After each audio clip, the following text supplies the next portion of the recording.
Chapter 77. Slow down, be careful. It's hot. Mika Kito opened the crab, took out the crab meat and placed it on the plate for her. Oh, it's delicious. Brother Shin, try it too.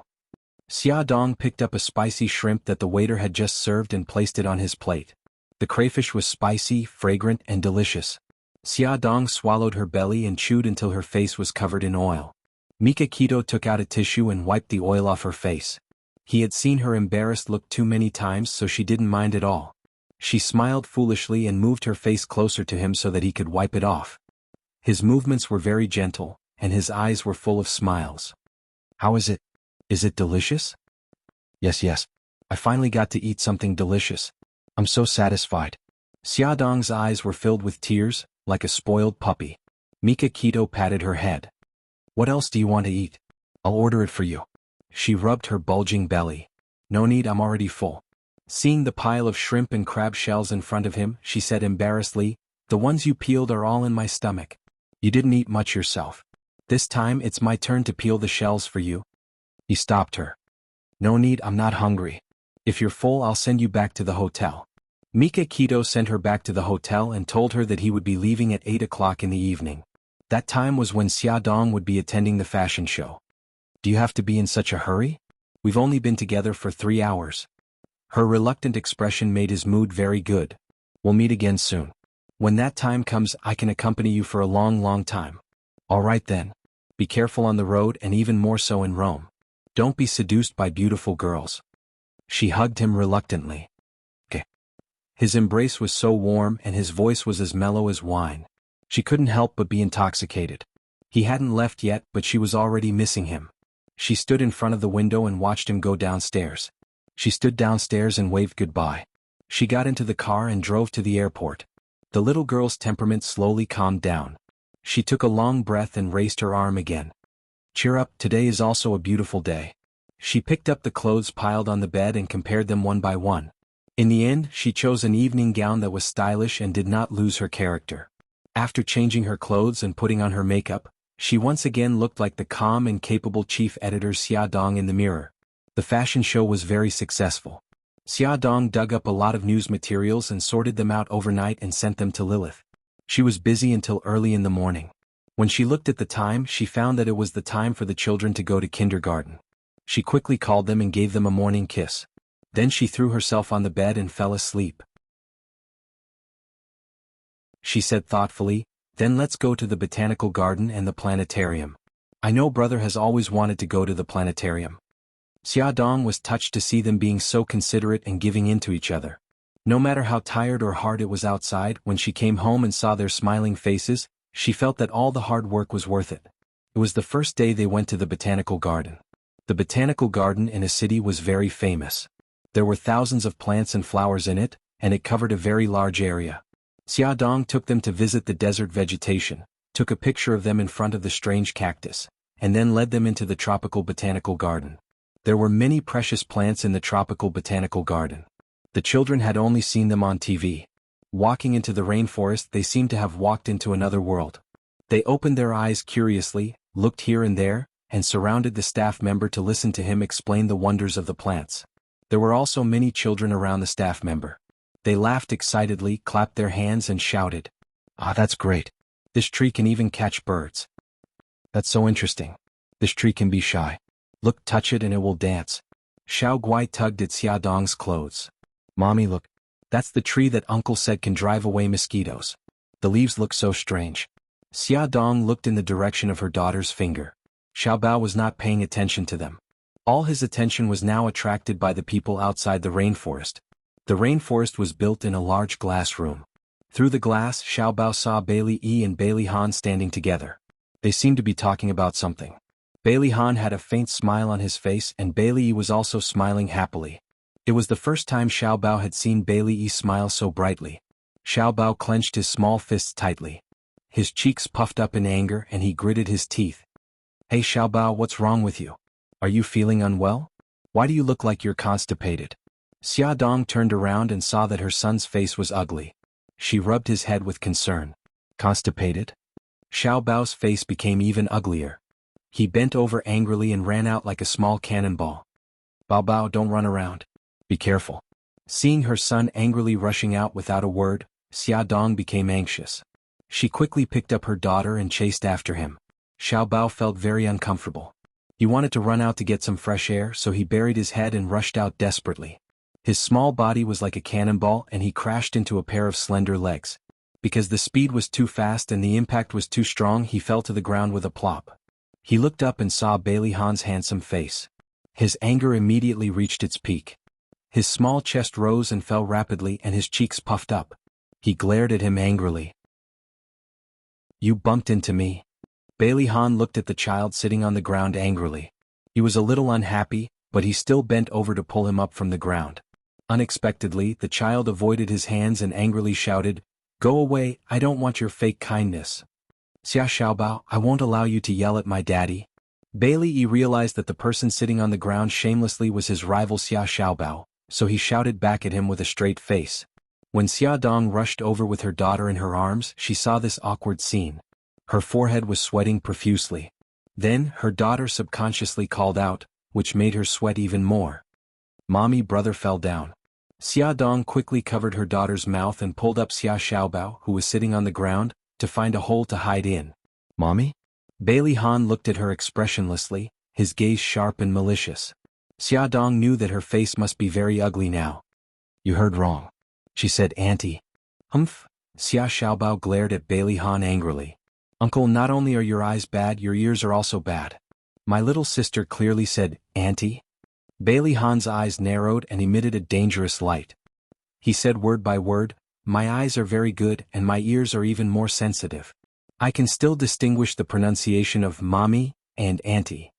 "That's right," Xiao Guai said, "mommy, just now. I also heard it." Bailey Yi stood up and testified. Xia Dong facepalmed. "Bailey Han, what's the point of arguing about this? I'm not only the children's aunt, but also their godmother. What's wrong with them calling me mommy?" The veins on Bailey Han's forehead throbbed. Of course it was useful. This involved the children's biological parents. "That's right, uncle. Don't think that I'll let you off just because you changed the topic. You bumped into me just now and hurt my little butt. My weak heart also suffered a great deal of damage. Moreover, if it wasn't treated in time, there might be repercussions. So, you have to compensate me." Xia Xiaobao stood in front of Xia Dong with her chest puffed out. Her beautiful eyes sparkled as she stared at Bailey Han, diverting all his attention to herself. "How do you want me to compensate you?" Bailey Han said indifferently. Awesome novel Hongcha 866. Chapter 78. He raised his chin arrogantly and looked at him arrogantly. "First of all, you have to take me to the hospital and compensate me for the checkup fees and a series of other expenses. However, seeing that we're all busy, you can just give me the money directly. You don't have to take me to the hospital. Secondly, you suddenly bumped into me and scared me, so you have to compensate me for the mental damage. Lastly, I'm injured and can't go to kindergarten, so you have to compensate me for the tuition. That's all. Look at how expensive and classy you're dressed. I'm sure you won't blame me for this little expense, okay?" His last "oh" was a long drawl with a hint of mockery. Bailey Han's eyebrows moved slightly. Bailey was stunned. Xia Dong couldn't help but hold her forehead. Xiao Guai blinked her big eyes and said worriedly, "Brother, are you hurt? Let's hurry to the hospital and see a doctor, okay?" Xia Xiaobao patted her head. "Gigai, after this uncle compensates me, I'll have money to go to the hospital." After that, he stretched out his hand in front of Bailey Han. "So, uncle, hurry up and compensate me. Don't delay my treatment." Bailey finally came back to his senses and shouted angrily, "Xia Xiaobao, why don't you be a robber? What kind of robber logic is that? You were running too fast and bumped into my daddy. You're simply too shameless." Bailey Yi's face was full of disgust. Xia Xiaobao grimaced. "Humph, the one who bumps into someone and avoids responsibility is the shameless one." Bailey Yi's face was fierce. "I won't allow you to talk about my daddy like that. You apologize to my daddy." "I won't." The two children glared at each other angrily, as if they wanted to kill each other with their eyes. It looked like they were about to pounce on each other and wrestle. "Xiao Yi," Bailey Han narrowed his eyes and gestured for his son to step back. He looked at the arrogant brat in front of him and said, "Okay, I'll give it to you." Xia Dong looked at Bailey Han in shock and her jaw dropped. Bailey Han took out a check from his pocket and filled it out. Bailey Yi retorted indignantly, "Daddy, this is extortion. Don't give the money to the little swindler. Xia Xiaobao straightened his neck. You're the liar. Your whole family are liars. Xiaobao, that's enough. Stop talking. Xia Dong was speechless. She pulled Xia Xiaobao away from Bailey Han and said to Bailey Han, Mr. Bailey, Xiaobao was just joking. Don't take it seriously. We'll leave first. You guys have fun. After she finished speaking, she carried her daughter and pulled her son to leave. However, Xiaobao grabbed her arm and refused to leave. Bailey Han tore the check and handed it to Xiaobao. Is this enough? Xiaobao saw the 5 zeros on the check and looked like he had accepted it reluctantly. He snorted and said, not bad. After he finished speaking, he snatched the check from Bailey Han's hand and stuffed it into his pocket. Then he ran away with his short legs. Xia Dong helplessly looked at her son's back as he ran away. She said to Bailey Han, I'll get the money back and return it to you. I'll leave first. There's no need for that. Bailey Han calmly said these 4 words. He took his son's hand and left without looking at her again. Bailey was indignant. He didn't know why Daddy would give the money to Xia Xiaobao. Although he didn't care about the money, he was furious that Xia Xiaobao had succeeded in his scheme. Along the way he kept a straight face and didn't say a word. Bailey Han patted his head. Don't be unhappy. Money is just a worldly possession. I know. I'm just indignant. Xia Xiaobao is too despicable. Bailey was angry at the thought of his smug face. He's very smart. You two have similar personalities. Maybe you can become good friends. I won't become friends with him. He'll only go against me. Ever since he spilled the juice on Xiao Guai, he and Xia Xiaobao had become sworn enemies. The two of them wanted to bite each other to death. How could they become friends? Nothing is absolute. Daddy and your uncle Tianxing were sworn enemies when they were young, but we still became friends. Bailey Han tried to comfort his son. He knew that his son had always been a loner in school and didn't have many friends. He didn't want his son to have a lonely childhood like he did. Bailey nodded as if he understood. When Xia Dong found Xia Xiaobao, he was flicking the check in his hand with his small white hand. A smug smile hung on his adorable face. Xia Dong knocked on his head angrily. Xia Xiaobao, you little money grubber. You're too brazen. Xiaobao's little face suddenly scrunched up. He covered his head with one hand and held the check in the other. Mom, you hit me too hard. I wonder if I'm your biological son. Xia Dong raised her eyebrows. What? Other than brazen, you dare to disown your own family? You unfilial son. I'm going to teach you a lesson. Hey, how am I unfilial? Mom, don't accuse me of anything. It's because I'm too filial that I blackmailed Bailey Han. He dared to abandon his mother and have a son with another woman. I'll make him bleed. All right. He suddenly patted his little head. It was all his mother's fault for suddenly going on a business trip. He almost forgot about the matter of stealing seeds. Okay, I won't waste time with you. Let's forget about this matter. Don't have anything to do with Bailey Han in the future. Xia Dong stretched out her hand and said, Give me the check. What? I worked so hard to earn this. Xiao Bao quickly stuffed the check into his pocket and covered it tightly as if he was hiding a treasure. Of course I'm returning it to Bailey Han. No, I'd rather die than give in. Xia Xiaobao. It's no use calling my name. I can't hear you. Xia Xiaobao covered his ears and ran away. Xia Dong put her hand on her forehead. In the end, she failed to persuade her son to hand over the check. That night, when her son was asleep, she took the check out of his secret vault and wanted to find an opportunity to return it to Bailey Han. Early the next morning, the first thing Xiao Bao did when he woke up was to check his vault. He found that the check was gone. With messy hair and messy pajamas, he knocked loudly on Xia Dong's door. Xia Dong opened the door with a pair of sleepy eyes. He immediately put his hands on his hips and angrily protested, Mom, you actually went through my vault without permission. I'm going to sue you. Little brat, if you continue to make trouble, I'll use force to suppress you. Xia Dong was very angry when she woke up. She looked at her son with a dark face and said, It's just 100,000 yuan. You earn more than that in a year. Why are you so petty? Be careful that you won't grow tall. Xiao Bao bit his lip angrily and glared at her. This is not a matter of money. It's a matter of a man's dignity. Xia Dong was very sleepy. She directly ignored him and lay on the bed again. He was so angry that he kept yelling.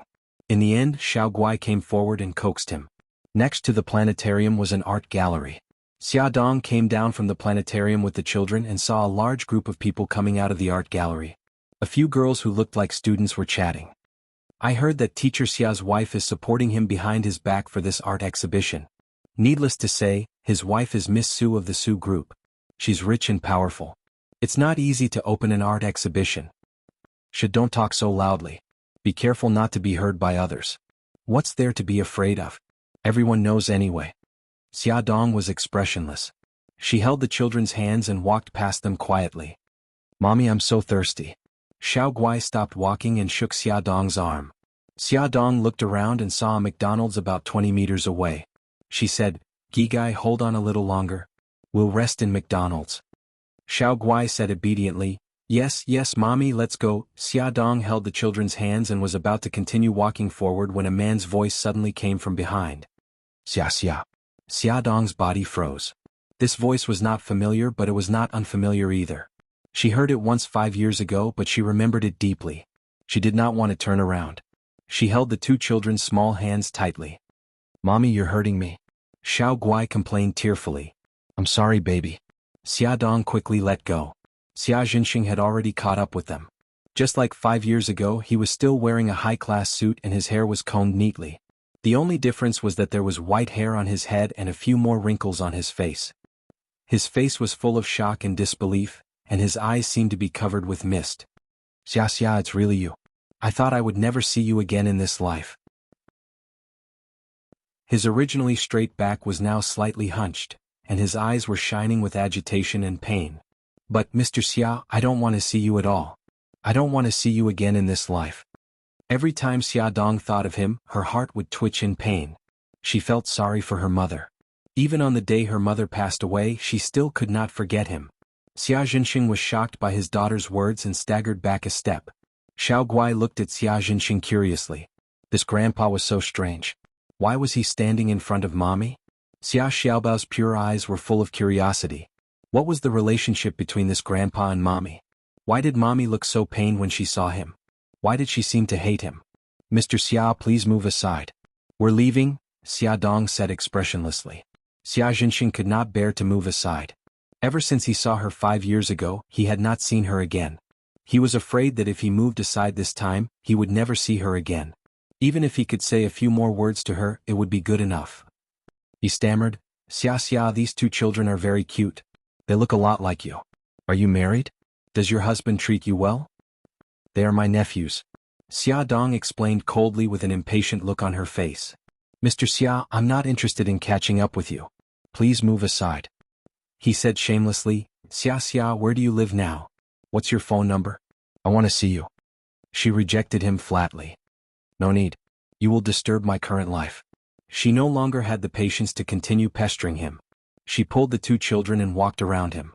Xia Jinxing did not give up and grabbed her arm. Xia Xia, Dad doesn't expect your forgiveness, but at least let Dad know how you and your mother are doing.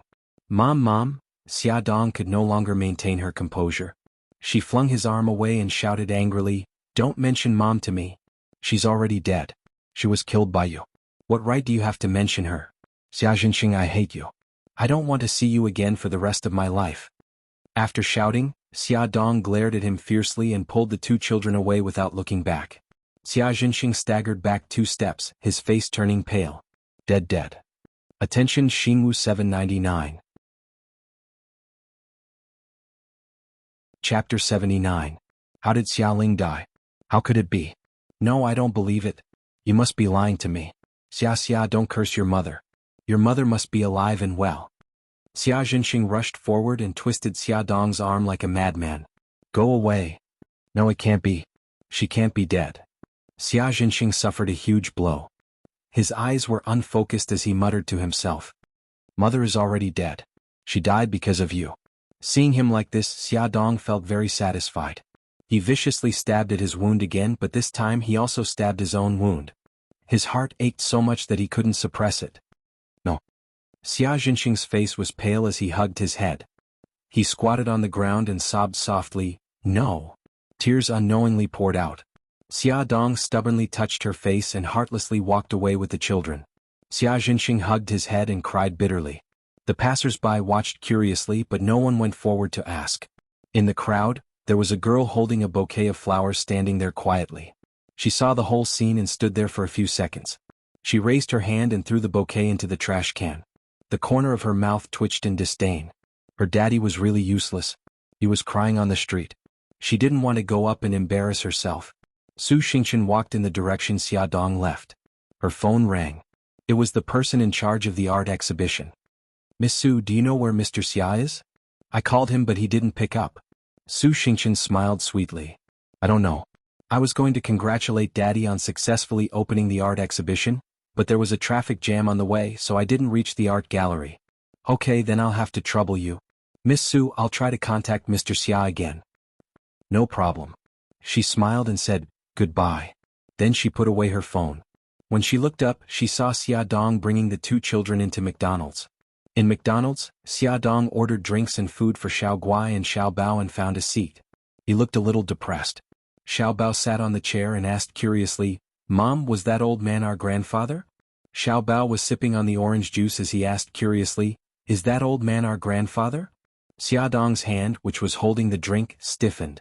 Her expression was terrible. Baby, don't talk about him. I don't want to talk about him. Oh, I got it. Xiao Bao Gigai shut her mouth, picked up a hamburger and handed it to her. Mommy, don't be sad. Xia Dong forced a smile and stroked her son's head. I'm not hungry. You guys eat. I'll take you to see Grandma after dinner. Grandma? Xiao Guai blinked her big watery eyes. Is that Mommy's mommy? Yes, Mommy will take you to see her. She'll be very happy. Just as Xia Dong brought the children out of McDonald's, Su Xingchen also came out. He drove his Ferrari and followed behind them, maintaining a distance that was neither too far nor too close. Since he wouldn't be discovered, he wouldn't lose them either. The white BMW drove into the suburban cemetery. A few minutes later, a Ferrari pulled up behind the BMW. Xiao Guai held a bouquet of lilies in her hands. Xia Dong carried Xiao Guai and held Xiao Bao's hand as they walked into the cemetery. Small tombstones were erected, looking eerie. Xiao Guai hugged her neck and asked gently, Mommy, why does Grandma live here? This place looks so scary. Xia Dong hugged her daughter tightly and said in a low voice, because Grandma has gone to a place very, very far away. This is just a place to remember her. Xiao Guai still didn't understand, but seeing her mommy's sad expression, she didn't ask any more questions. Xia Dong walked in front of a black tombstone. The words, the tomb of the loving mother Xia Ling, were engraved on the tombstone. There was also a small photo of a woman in the photo smiling gently. Xia Dong placed the lilies in front of the tombstone and pursed her lips gently. Mommy, I brought the children to see you. She pulled Xiao Guai and Xiao Bao to kneel in front of the tombstone and said softly, Xiao Bao, Xiao Guai, this is your grandmother. Call her Grandma. Grandma, a crisp voice drifted in the quiet air. Mommy, I only came to see you now. Do you blame me? Xia Dong touched the photo on the tombstone and her eyes were misty. She had so many things to say to her mother, but she couldn't say it in front of the children. In the end, she could only smile bitterly. Mommy, I'm sorry. I've done a lot of wrong things. I'm too ashamed to see you. Mommy, I saw Xia Zhenxing today. He didn't know you were gone. Mommy, I scolded him, but I'm also very sad. Unknowingly, tears were streaming down her face. Mommy, I really miss you. She would never forget the day when the results of the junior high exam were released. She happily ran home to report the good news to her mother, but when she ran into the alley, she saw her house being engulfed in flames. She cried and screamed crazily, wanting to rush into the fire, but the neighbor stopped her. In the end, she cried until she fainted in the uncle's arms. Her mother died in the sea of fire just like that. Not even her bones were left. The neighbor said that her mother set the fire because she couldn't stand being abandoned by her husband and couldn't stand the torment of a hard life. Mommy, why didn't you wait until I grew up? Why didn't you wait until I was filial to you? She held onto the tombstone and cried until she was out of breath. Mommy, don't cry. Mommy. Gigai is so scared. Her daughter's delicate face was also full of tears, but she used her soft little hands to wipe away her mother's tears. Looking at her sensible daughter in front of her, Xia Dong gritted her teeth and suppressed the sadness in her heart. She hugged her daughter tightly in her arms. Why did God have to torture her like this? Her daughter was so young, but she had to endure the torment of illness? A small hand gently stroked her back and comforted her.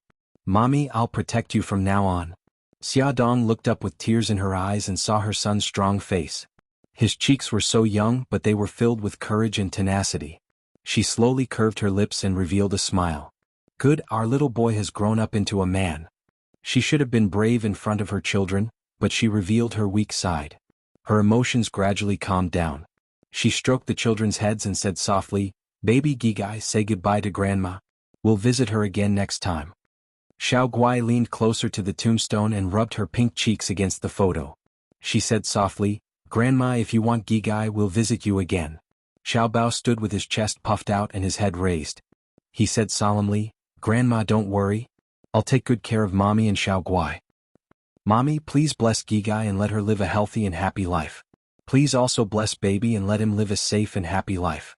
After saying goodbye, Xia Dong left the cemetery with the children with red and swollen eyes. After they left, a beautiful figure stood up in front of another tombstone. She held a recording pen in her hand and smiled sweetly, but it seemed a little strange. "My good sister, I didn't expect you to bring me such a big surprise. Thank you so much." Su Xingchen walked out of the cemetery while talking on the phone. "Hello, Sister Yunxian, I found something very interesting. It's related to Xia Dong. Do you want to know?" "What is it?" "Do you know Xia Xiaobao and Xiao Guai? Aren't they Xia Dong's cousin's children?" Su Xingchen smiled brightly. "That's not right. They're actually Xia Dong's children. I heard them call Xia Dong Mommy with my own ears." On the other side of the phone, Su Yunxian's body trembled. A terrifying thought suddenly popped up in her mind. Her voice was dry. "Who's the father of the children?" Su Xingchen shrugged. "Who knows? Maybe it's Brother Han." There was silence on the other side of the phone. After a few seconds, Su Xingchen heard a bang and then it was completely silent. The smile on her lips became brighter and brighter. She hummed a little tune and raised her hands in a circle happily. La la la. After returning home, Su Xingchen found that his parents were not home. The servant said, "Miss Sir is hospitalized. Madam is accompanying him in the hospital." Madam also told Miss not to worry. "Sir is just suffering from a heart attack and it's not very serious." "Okay, I got it. You can leave now." Su Xingchen acted as if nothing had happened. She went upstairs and entered her room. Her fair and slender fingers played with the recording pen. Her delicate eyebrows furrowed slightly. She supported her cheek with one hand and said in annoyance, recording pen, who should I hand you to? Give it to Grandma Bailey? No, Grandma will definitely think that I'm a gossiper. She'll hate me. Hand it to the media? No, if those two little bastards are Brother Han's children, then Brother Han will know the truth. Okay, I'll hand it to Sister Yunxian. Let her worry about it." She snapped her fingers and put it in a document bag. She asked the servant to send it to Su Yunxian's office as fast as possible. After Su Yunxian returned from England, she returned to the family business and took up the position of director of the planning department. On the surface, she was only the director of the planning department, but everyone in the company knew that she was the future leader. Even the people on the board of directors were respectful to her. However, Su Yunxian never put on airs. She was always pleasant to everyone. However, the assistant felt that Su Yunxian was a little strange today. She accidentally broke the cup twice in a row. The first time was after she received a private call. The second time was after she received a document bag. Su Yunxian quickly restrained her anger and hatred and made a phone call. "Help me do something." The next day, the recording on the recording pen was made into a CD and mailed anonymously to old Madame Bailey. Not even a fingerprint was left. After old Madame Bailey heard the contents of the CD, her expression changed. She ordered the driver to get the car. She had to go out. Xia Dong had just picked up the children from kindergarten when a black car drove in front of her. Old Madame walked out with a cold face.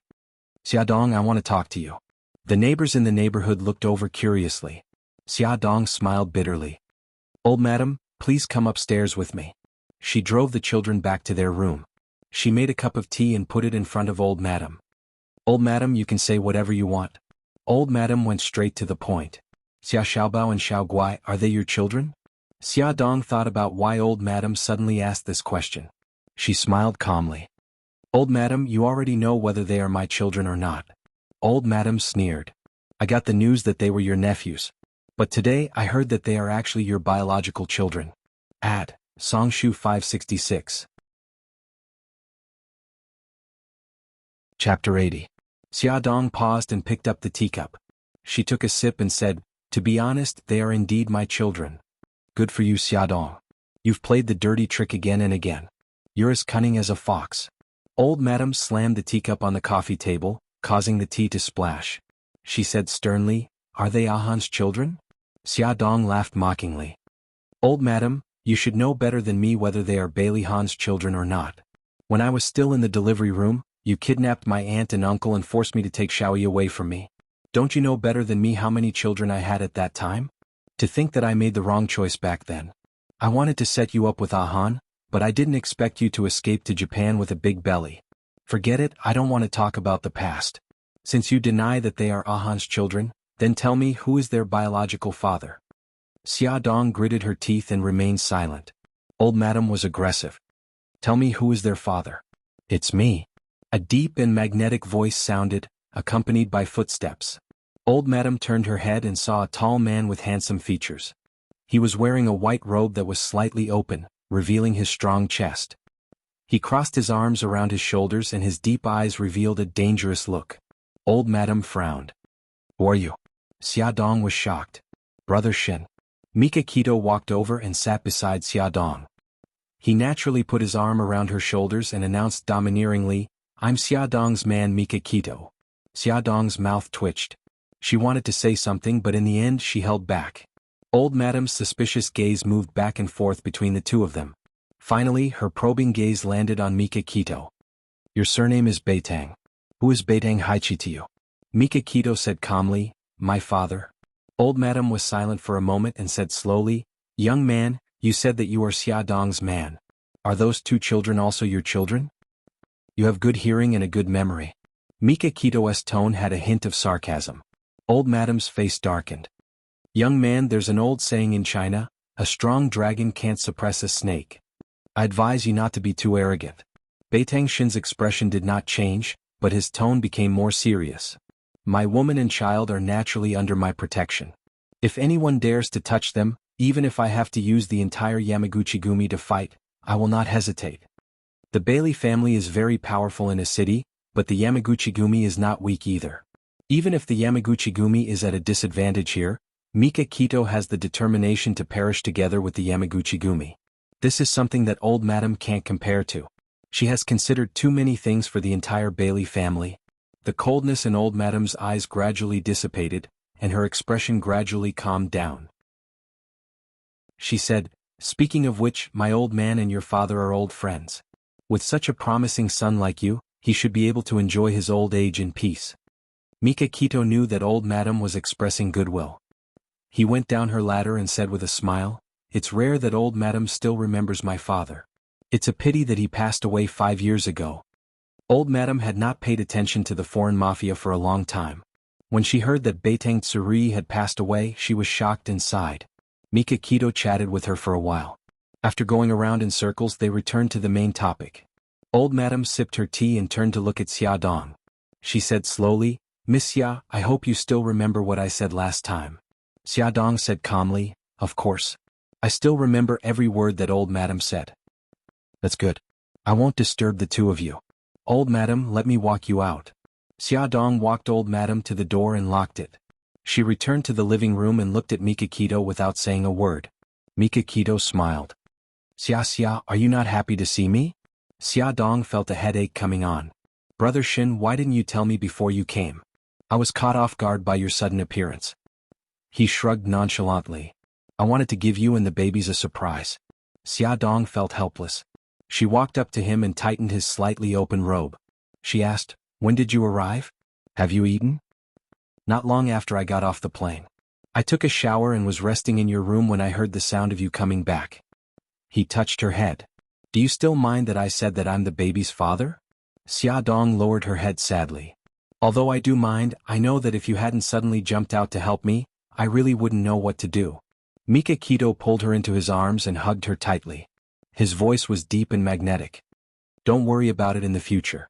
Learn to rely on your man." "Do you really think that you're my man?" Xia Dong didn't know whether to laugh or cry. She punched his chest. Mika Kito raised his eyebrows. "Since I've already said it, I can't take it back. Not only am I your man, but I'm also Xiao Bao and Xiao Guai's daddy." Fine. "You'll rot if I give you a little sunlight." Xia Dong pushed him and changed the topic. "Bao Bao and Gigai have been talking about you for a long time. Go and see them. Bao Bao, Gigai, come out and see who's here." Xiaodong knocked on the door of her son and daughter's room. Uncle Shen. Gigai missed you so much. Xiao Guai cheered and threw herself into Mika Kito's arms. Uncle Shen. Xiao Bao also threw herself at him. Her handsome little face was full of excitement. You two little rascals, did you listen to mommy's words like Gigai? Mika Kito hugged the children in each arm and played with them on the sofa. Xiaodong looked at them with a smile in her eyes. Mommy, don't just stand there. Come and play with us. The children pulled her over and the four of them started playing games. Laughter and screams drifted in the room. At night, Xiaodong personally made many of Mika Kito's favorite dishes. They gathered together like a family and talked about the interesting things that had happened recently. They played with the children happily. It was late at night and it was time to rest. Xiaodong took a quilt and laid it on the sofa in the living room. Brother Shin, you sleep in my room tonight. I'll sleep in the living room. Mika Kito laughed. How can a woman sleep in the living room? Go back to your room and sleep. I'll sleep on the sofa. Xiaodong pushed him away. You just got off the plane. You must be very tired. You can rest well on the bed. Besides, are you sure you won't fall off if you sleep on the sofa? So, don't argue with me. Go back to your room and rest. Xia. Mika Kito refused to compromise. I'm a man. I can't let you suffer. Xiaodong rolled her eyes.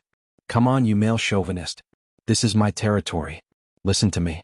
Go back to your room and sleep. To prevent him from nagging, Xiaodong turned off the lights and lay down on the sofa. Anyway, the sofa is my territory. You can't take it away from me even if you want to. Mika Kito shook his head in amusement when he saw how shameless she was. In fact, he had many ways to make her compromise, but it felt so good to be cared for by her that he couldn't bear to reject her. The soft quilt had a faint fragrance. It was her scent. Lying on her bed, it was like being hugged by her. Beitang Shin's entire body and mind relaxed. Soon he felt sleepy. However, he had been paying attention to the movements in the living room, so he restrained himself and prevented himself from falling asleep. Finally, the sound of tossing and turning in the living room stopped. She was fast asleep. Mika Kito quietly approached the sofa, bent down, and carried her up from the sofa. He gently placed her on the bed. As soon as Xiaodong returned to her familiar territory, she automatically hugged the quilt. Mika Kito's lips curved into a smile. He pulled the quilt over her and fell asleep next to her. The next day, Xiaodong got up from the sofa sleepily. She patted the sofa in her house with satisfaction. It was soft and comfortable. She slept on the sofa all night and didn't feel uncomfortable at all. Just as she was wrapped in the blanket and giggling foolishly, Beitang Shin walked out of the bathroom. Because of the presence of the children, he paid special attention to his image. He had already changed his clothes, but his hair was still a little wet. Xiaodong waved her hands foolishly. Brother Shin, good morning. Mika Kito rubbed her messy hair and smiled. Good morning. Did you sleep well last night? Yes, very well. She jumped down from the sofa. I also had two strange dreams. I dreamed that I was on a plane that flew to my bed and then to the sofa. Ah, isn't it strange? Mika Kito's lips curved into a smile. Yes, it is strange. Go and wash up. I'll send the children to school with you later. After breakfast, Mika Kito carried Xiao Guai while Xiaodong held Xiao Bao's hand and went downstairs to pick up the car. Along the way they bumped into acquaintances. Everyone greeted them happily. Miss Xia, is this your husband? He's so good looking. Hearing the first person say this, Xiaodong explained, No, this is my brother. Hearing the second person say this, she continued to explain. After hearing more than 10 people say this, Xiaodong finally realized that she couldn't stop the rumors on her own. She could only sit in the car and sulk. Mika Kito saw her angry face through the rearview mirror and couldn't help but tease her. Xia, why don't I write a notice and post it in the neighborhood to tell everyone the truth? It's all your fault. Who asked you to be so handsome? Xiaodong pestered him endlessly, attributing all the fault to his good looks. Mika Kito couldn't help but cough. Xiao Guai stood up for him. Mommy, it's not Uncle Shen's fault that he's good-looking. Xiao Bao also spoke up for him. Mom, can I take it that you're being unreasonable? Oh, this was too despicable. The children were already siding with him so quickly. How could they abandon their poor mommy? Xiaodong wanted to scratch the car seat. Uncle Shen, goodbye. When the car arrived at the kindergarten, the two little guys pounced on Mika Kito and kissed him. Then they waved at Xiaodong. Mommy, goodbye. Xiaodong's heart ached when he saw the difference in treatment so quickly. Why do you only kiss your Uncle Shen and not Mommy? Mommy, don't be jealous. Gigai kisses you too." Her daughter was still the cutest. She hugged her and gave her a loud kiss. Xiao Bao snorted arrogantly and jumped out of the car, ignoring her. Not far from them, a Rolls-Royce was parked. Bailey Yi waved to the people in the car. "Daddy, goodbye." Bailey Han nodded. Seeing his son enter the school gate, he instructed the driver to drive. He accidentally saw a man rubbing Xia Dong's hair. Xia Dong pouted as if she was complaining about something. The man smiled and looked at her with a focused and affectionate expression. It was so dazzling. His mood suddenly became very bad. Hongcha 866. Chapter 81. In the chief editor's office of Glamour magazine, Xia Dong dialed Bailey Han's number.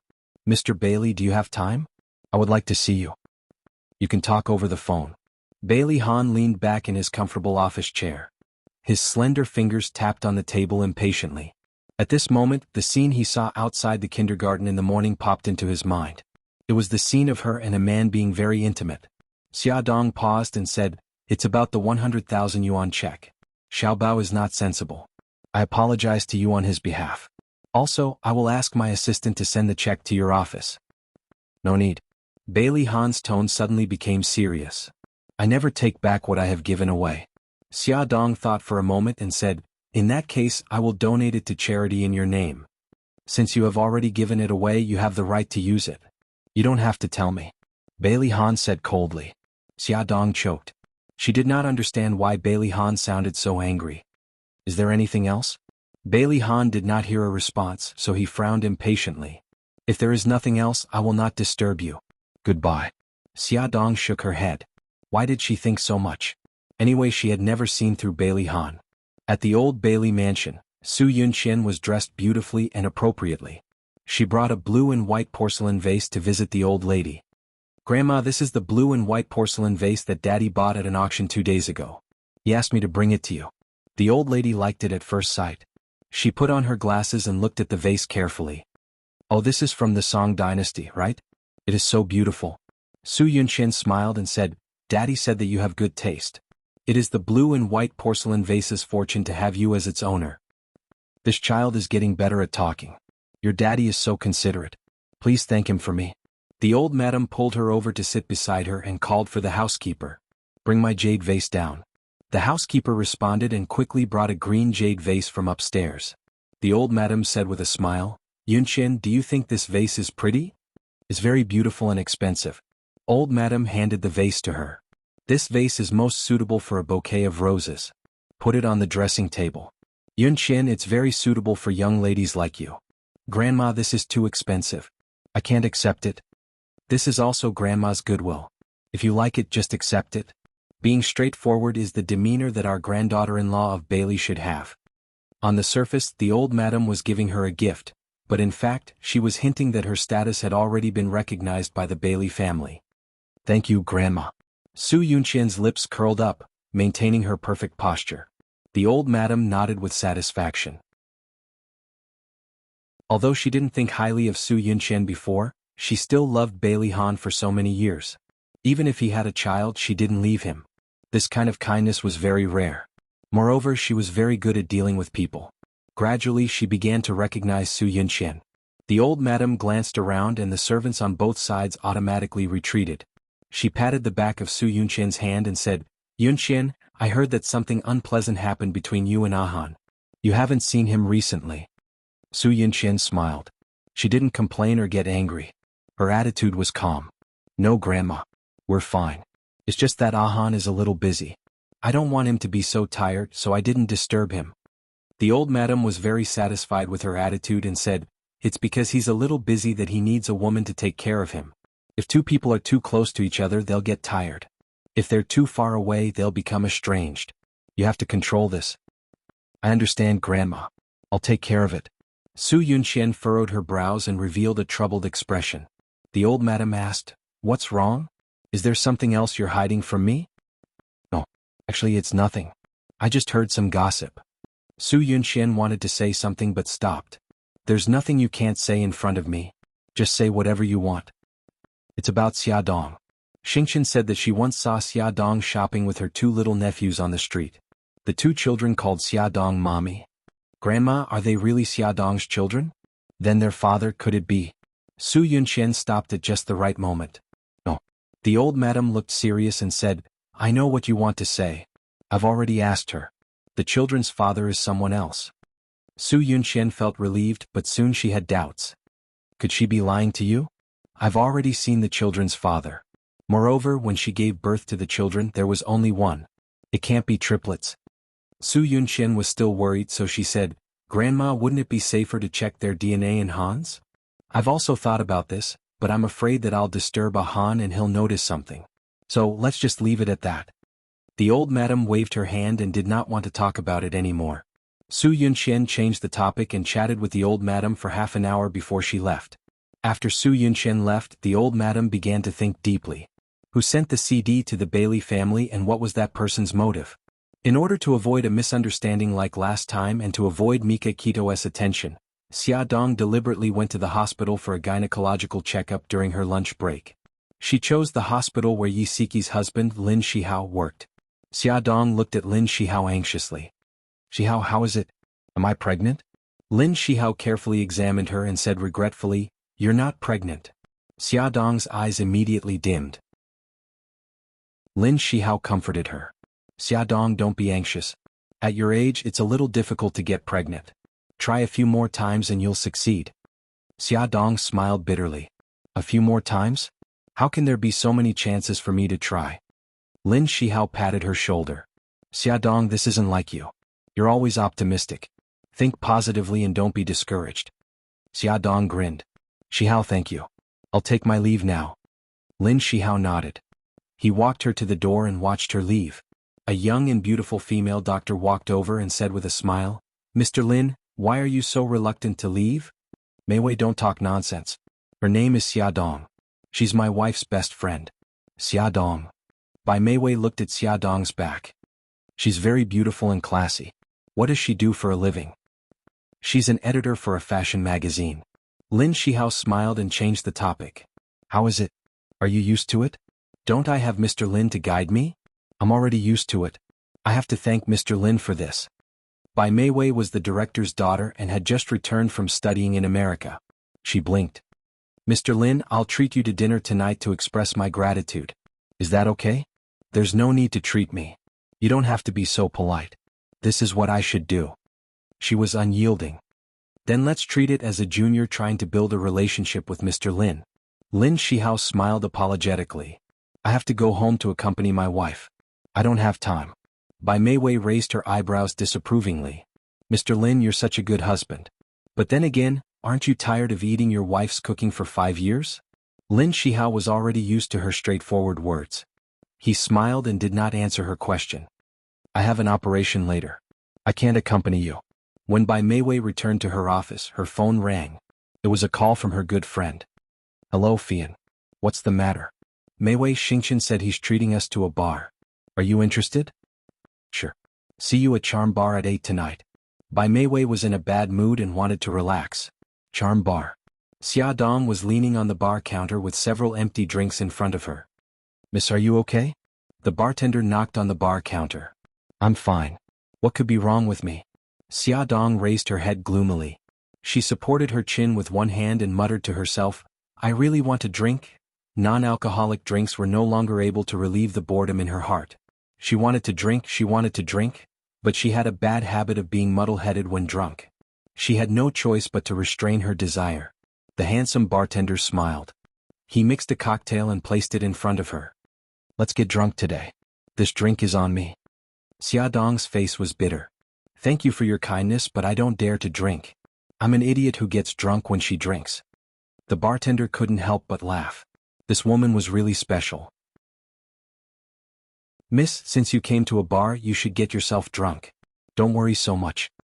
The bar was now playing nostalgic music with a touch of sadness. Xiaodong, who was already upset, became even more irritated.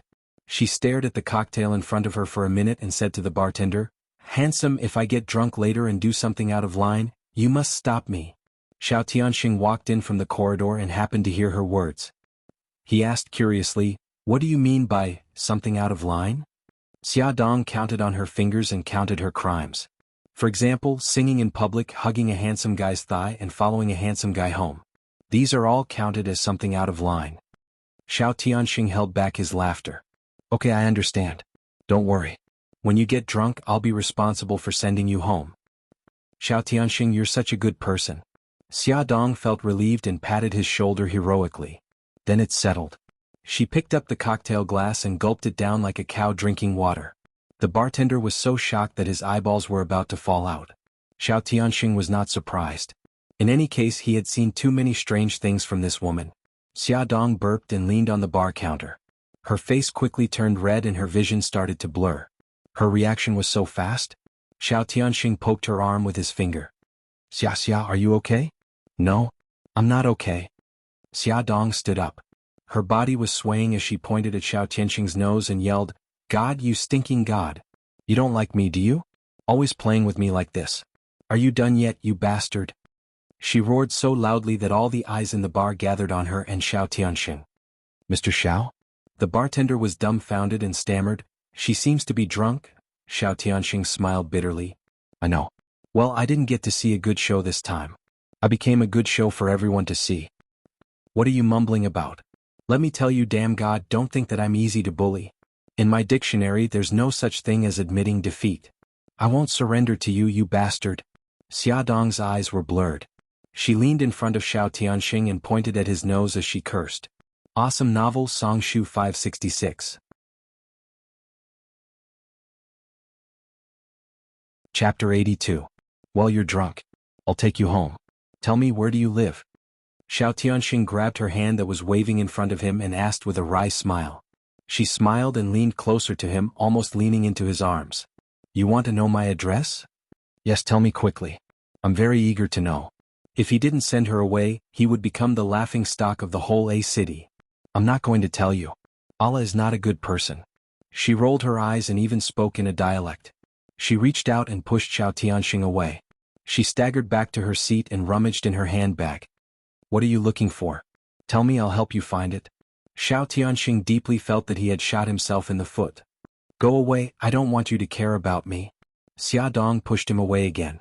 After searching for a long time, she still couldn't find what she wanted.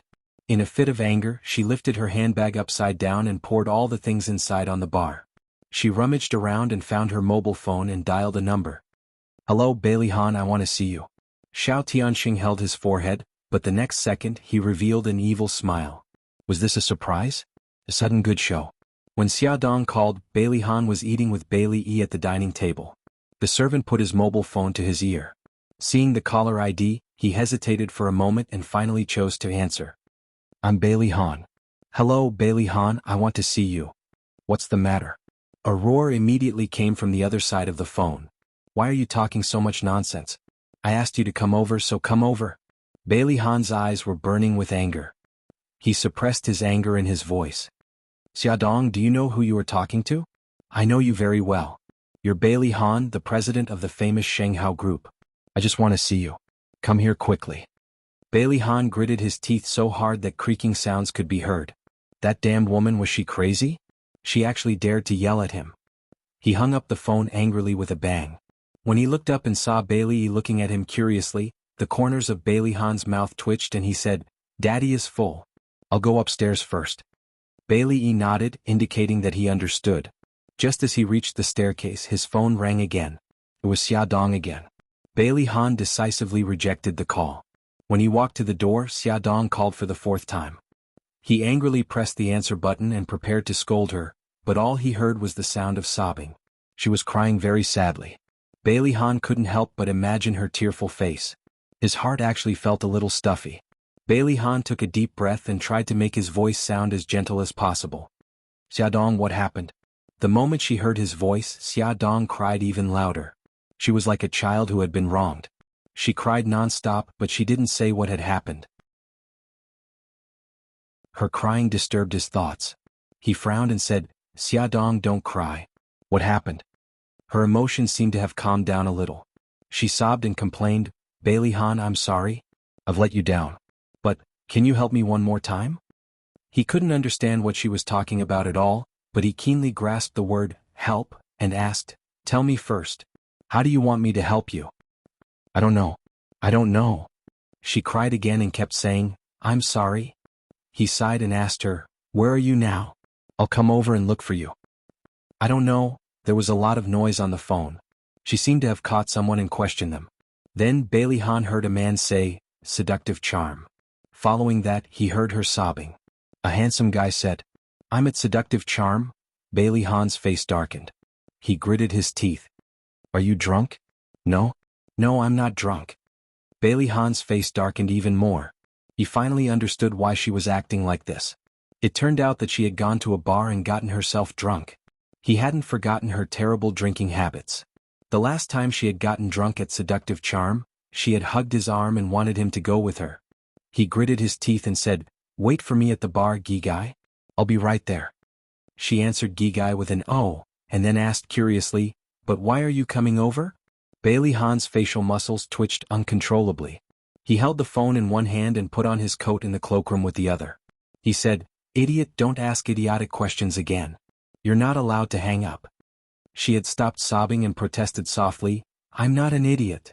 Bailey Han couldn't be bothered to leave her. He hurried downstairs, gave a few instructions to the servant, and then drove to seductive charm. He put on his Bluetooth headset. Through Xiaodong's phone he could hear the loud music in the bar. He also heard Xiaodong talking to someone else. Go away. I'm not drinking your wine. Someone must have hit on that idiot and even tried to make her drink. Bailey Han looked terrible. Xiaodong, don't drink other people's wine. Go to the bar and look for Xiao Tianxing. Bailey Han switched calls and called Xiao Tianxing's cell phone, but no one answered. He switched to Xiaodong's phone again. Just as he was about to speak, the other side suddenly hung up. He cursed, stepped on the accelerator, and the car rushed out like it was flying. Xiao Tianxing only went to the bathroom. When he came back he found Xiaodong surrounded by two men. One man was holding her waist and pouring wine into her mouth. The other man had snatched her phone and was waving it in his hands smugly. The two men were regulars in the bar. They were biological brothers and liked to have a threesome with women. Xiao Tianxing saw that the situation was not right and immediately rushed up. Hey you two, this is Mississippi. She's my friend. So she's Mr. Xiao's friend. Sorry to disturb you. The two men returned the phone and walked away reluctantly. As soon as the phone was returned to Xiaodong's hand, Bailey Han called. He scolded, idiot, didn't I tell you not to hang up? Why did you hang up? Xiaodong pouted, feeling wronged. I didn't hang up. Someone else hung up. Bailey Han said in a low voice, did you drink the wine that someone gave you? I took a sip. It was all that annoying man's fault. He kept putting the wine glass in front of her. She accidentally took a sip. I'll be there soon. Sit down at the bar. Bailey Han had a headache. He did not know if she understood what he was saying to a drunk person. Han, don't worry. I'll take good care of her.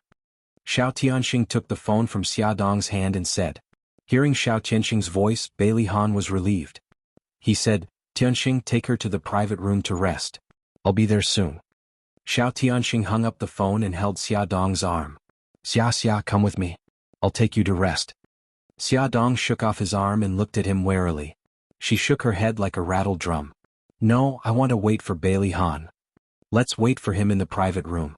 No, he told me to sit at the bar. Xiao Tianxing felt that he was unlucky. Actually, he only had himself to blame. He was the one who wanted to see her make a fool of herself. Xiaodong was on guard against Xiao Tianxing as if he was a bad guy.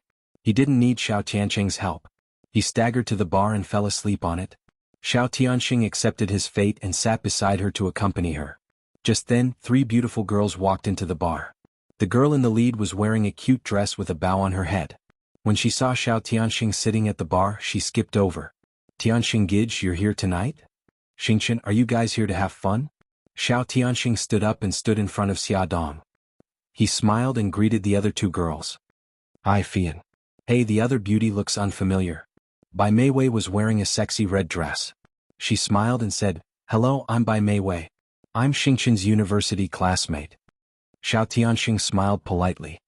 Welcome, your expenses tonight will be on my tab. I hope you guys have fun. He turned his gaze to Su Xingchen. Xingchen, the hall is too noisy. Why don't you guys go to the private room? Su Xingchen blinked and smiled. No need, the hall is lively. Tianxing Gij will go have fun first. The three girls held hands and chatted happily as they looked for a seat in the hall. Xiao Tianxing saw that they were no longer paying attention to him. He slowly moved away from Xia Dong and rubbed his chin. He had to tell Han about Su Xingchen at the bar to avoid any trouble. As he was thinking, Bailey Han walked in. An outstanding man like him attracted a lot of attention. Of course, this included Su Xingchen and the other two girls. Bai Meiwei nudged Su Xingchen with her elbow. Xingchen, isn't that your Bailey Gidge? Bailey Fei Yen said, it's really my cousin. What's he doing here? Su Xingchen blinked her big beautiful eyes and quickly took out her phone. She pointed it at the bar and pretended to play with her phone. In reality, she took a picture of everything she saw. She saw Xiao Tianxing say something to Bailey Han and Bailey Han walk towards the private room. Then she saw Xiao Tianxing help a woman who was lying on the bar next to him up and walk towards the private room. The woman's back looked familiar. Her long hair covered her face and she couldn't see what she looked like. Bai Meiwei suddenly said, hey, that woman, she looks familiar. Su Xingchen looked at her. Meiwei, are you talking about the woman who was helped away by Tianxing Gidge? Yes. Bai Meiwei patted her forehead and frowned. Her dressing is very familiar. Where have I seen her before? Ah, right, she came to the hospital this afternoon. She was called what was it? It seemed to be Xia Dong. Yes, that's right, it's Xia Dong. Xia Dong, it's actually her. Su Xingchen's big beautiful eyes emitted an eerie chill. She muttered in her heart. Where was Xiao Tianxing going with her? Just now, Xiao Tianxing had deliberately blocked her figure in order to protect her. Why did Brother Han appear here? Was it because of Xia Dong? Questions lingered in her mind. Half an hour had passed and Brother Han still didn't come out. Xia Dong also didn't come out. Su Xingchen's imagination began to bubble in her mind. She imagined Xia Dong and Brother Han in the same room. They even did this and that, their bodies entangled together. Her face was very ugly and she no longer had the mood to play. She said, Fei Yin Meiwei, I suddenly feel a little uncomfortable. I'll go back first. You guys have fun. Attention Hongcha 866.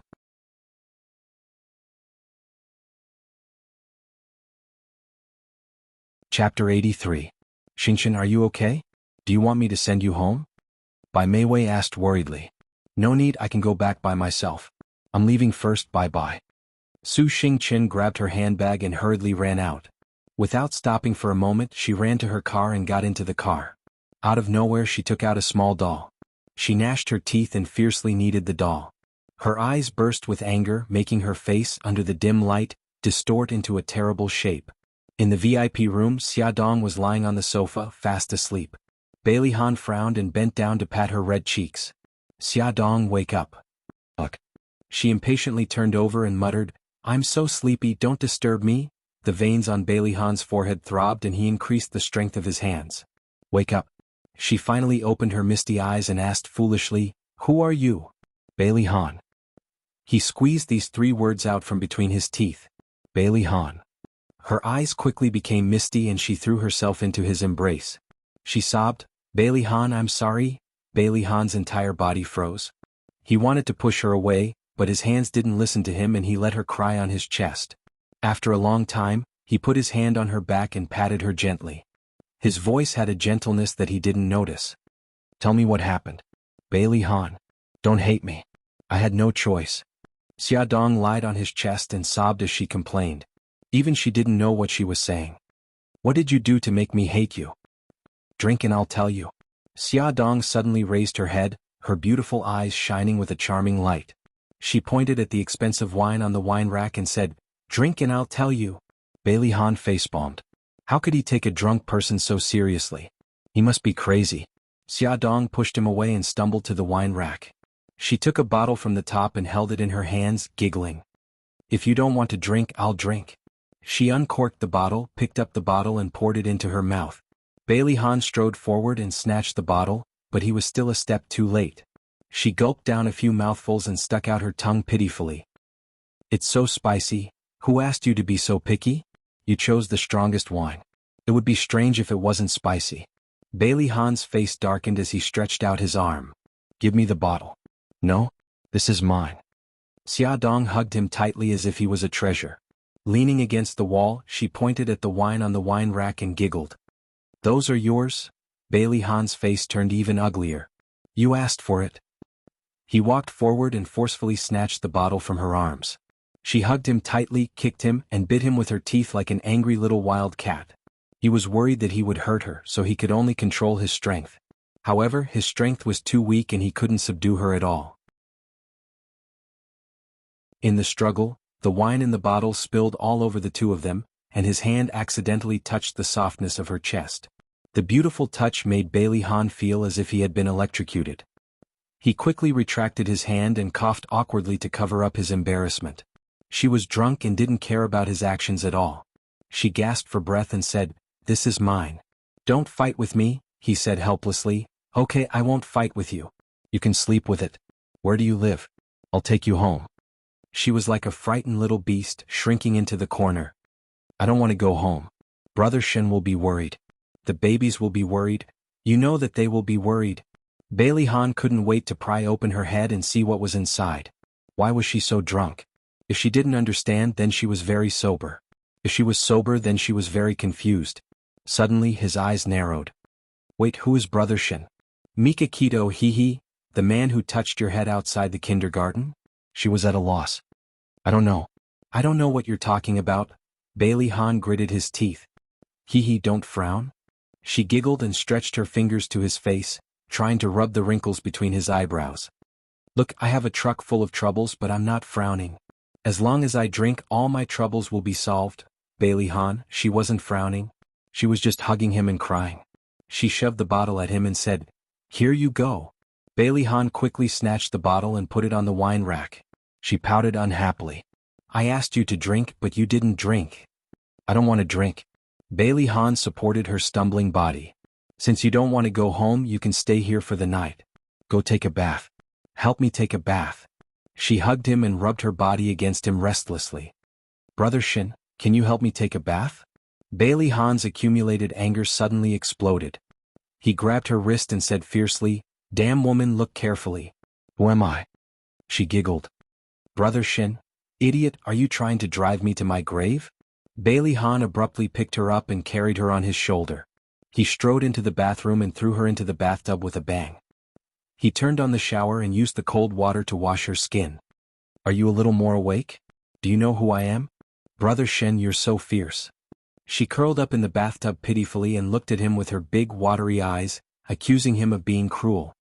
"You're really driving me to my grave." The veins on Bailey Han's forehead were throbbing. He pulled her out of the bathtub and kissed her delicate lips. He bit and sucked hard to vent his anger. She pushed his chest weakly, but he grabbed her hands and locked them behind her back.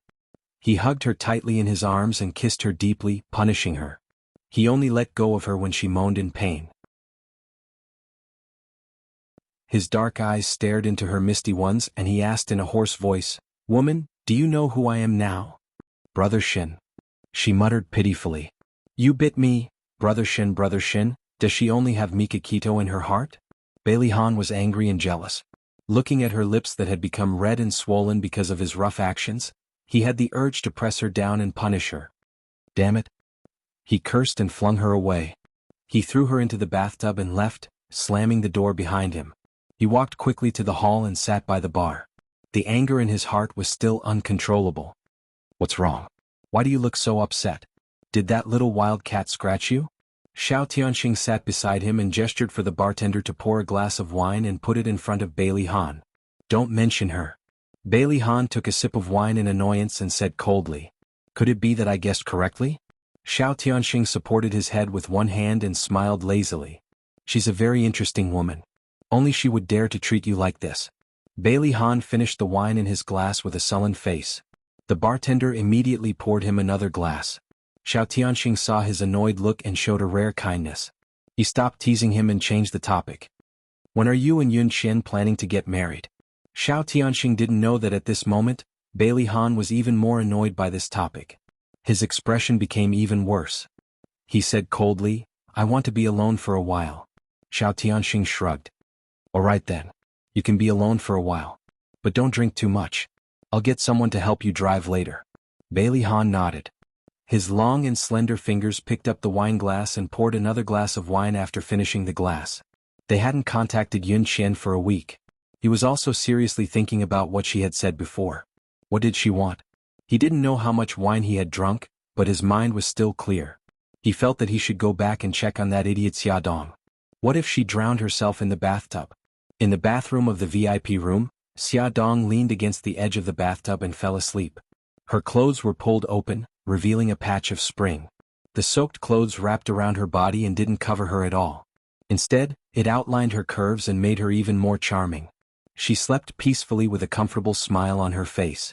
She seemed to be having a beautiful dream. As if possessed, he reached out and rubbed his fingers on her face. He slid his fingers from her smooth forehead to her sexy red lips and gently caressed them. She was disturbed in her sleep.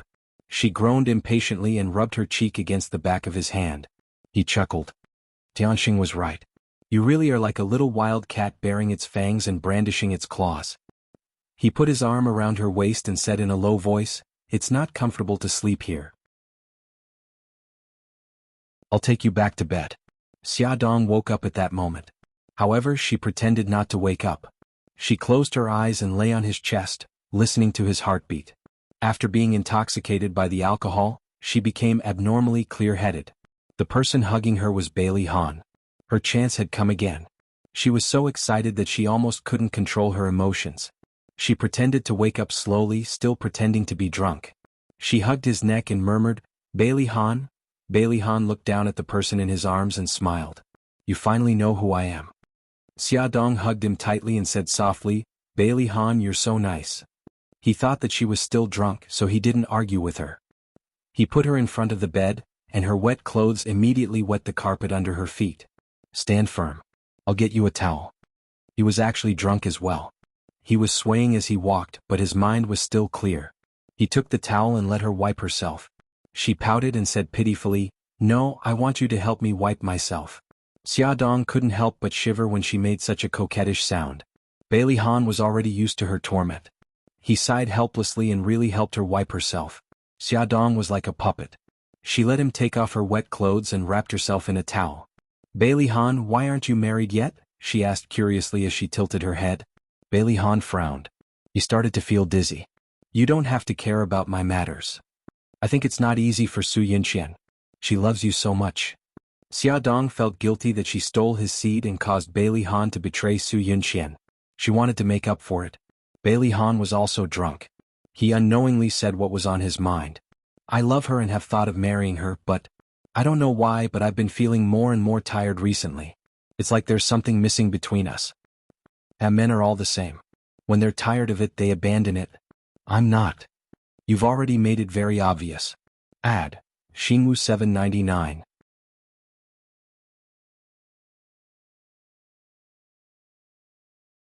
Chapter 84. The mocking smile on her face stung his eyes.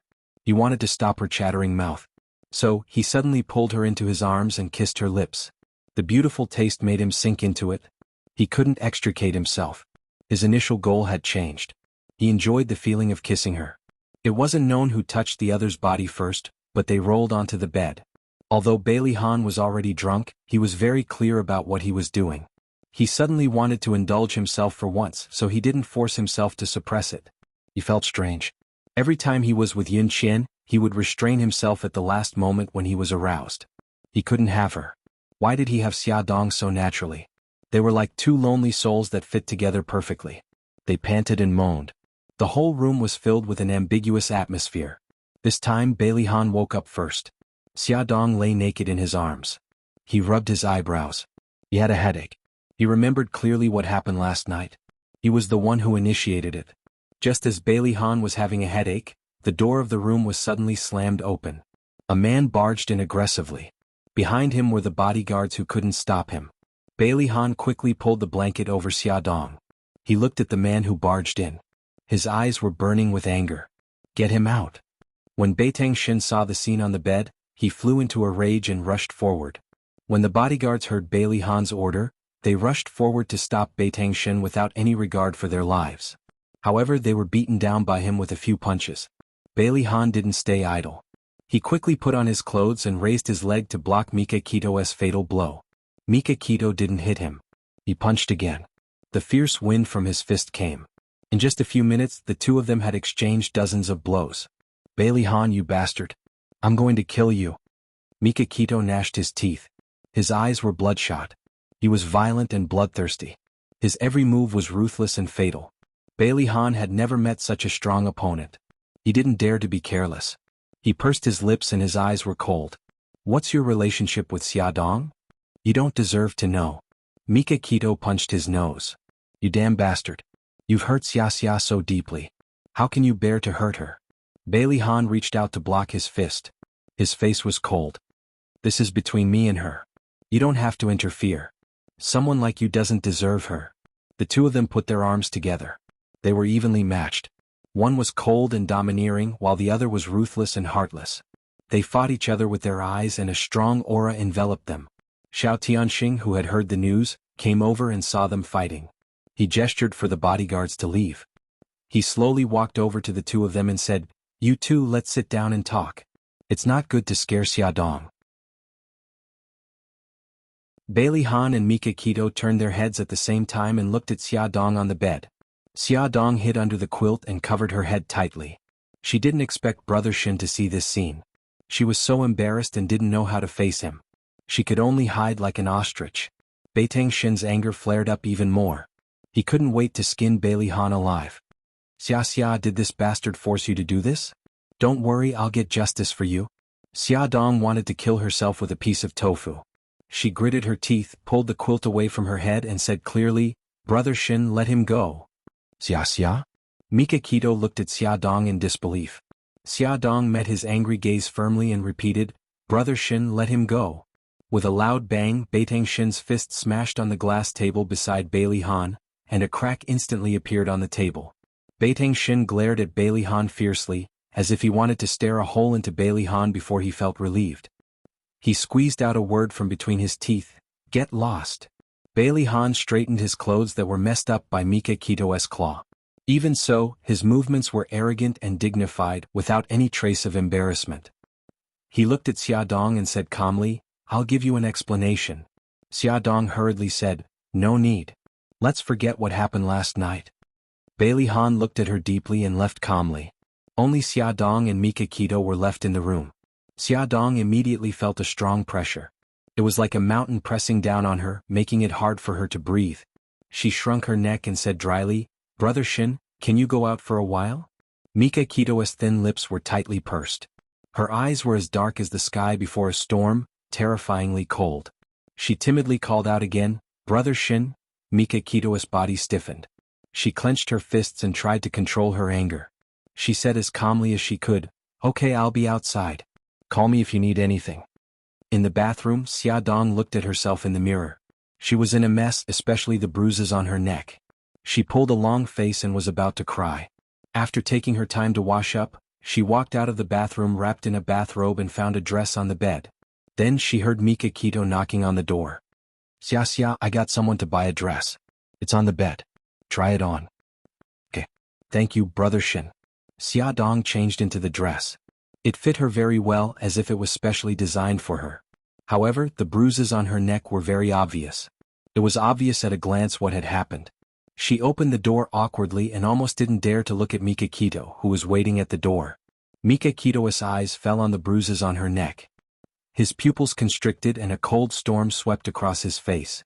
He clenched his fists and suppressed his anger. He took off his jacket and gently draped it over her shoulders, barely covering the bruises. "Let's go home." As usual, Mika Kito wanted to hold her hand, but she gently avoided it. Mika Kito's hand fell to the air in disappointment. Xia Dong avoided contact with him because she felt guilty. Mika Kito misunderstood. He thought that Bailey Han had hurt her deeply and made her feel insecure. Mika Kito's heart suddenly ached. Besides the heartache, there was also a deep-seated hatred for Bailey Han. Mika Kito considerately opened the car door for her. She smiled and sat quietly in the furthest corner of the car. If it was in the past, she would definitely sit with him in the driver's seat. She would chat with him and smile brightly. Seeing her acting strangely, Mika Kito's hatred for Bailey Han deepened. He also blamed himself. If he had found her missing earlier, she wouldn't have been hurt by Bailey Han. When they got home, Bao Bao and Gigai had already gone to kindergarten. Mika Kito sent her back to her room. "Don't go to work today. I've applied for leave for you." She rubbed her fingers. "I'm fine. I have to review the manuscript today.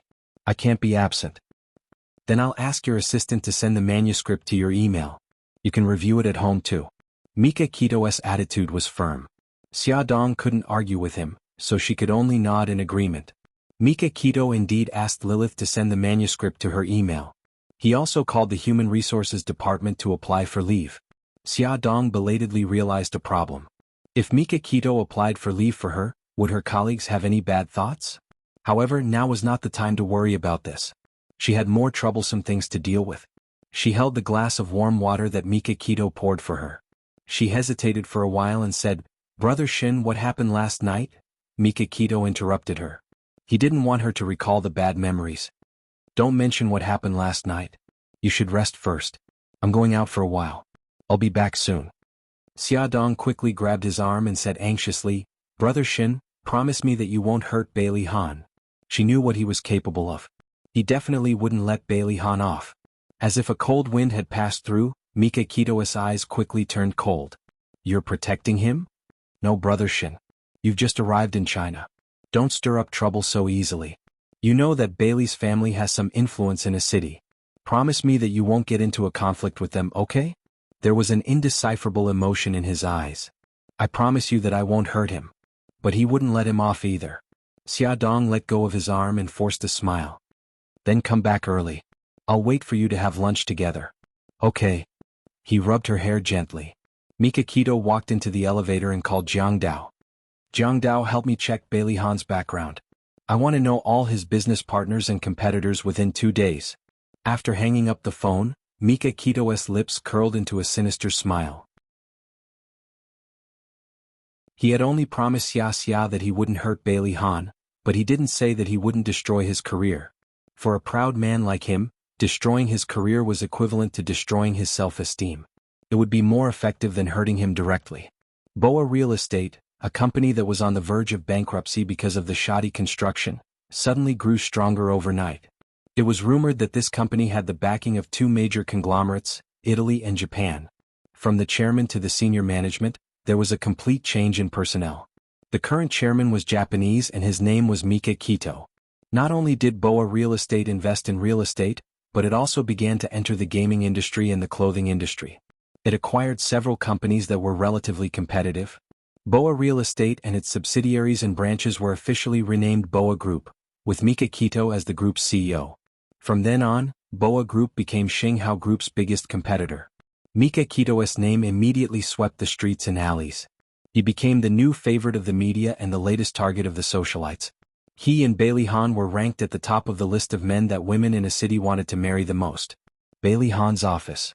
Assistant Lu Zihao placed a thick stack of Mika Kito's documents on Bailey Han's desk and said, "In just a week, Mika Kito has created so much influence. President, this man is not simple." Bailey Han's eyes flashed and he said coldly, "He is the head of the Japanese Sanka Group and the adopted son of Tomac, the godfather of the Italian mafia. How can he be simple?" Cold sweat broke out on Lu Zihao's forehead. All the information he collected was after Mika Kito's name was cleared. He didn't know that he had a background in the underworld. "President, the downstream manufacturers that have been working with us have reported that Boa Group will give them higher profits. I think they are a little restless." Bailey Han threw the documents on the desk with a bang, his whole body exuding an oppressive aura. That group of people are businessmen who only care about profits. They only have profits in their eyes and only rich profits can bind them.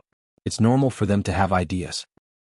"But President, if our partner company betrays us and works with the Boa Group, then we will suffer a lot of losses." Awesome novel, Songshu 566.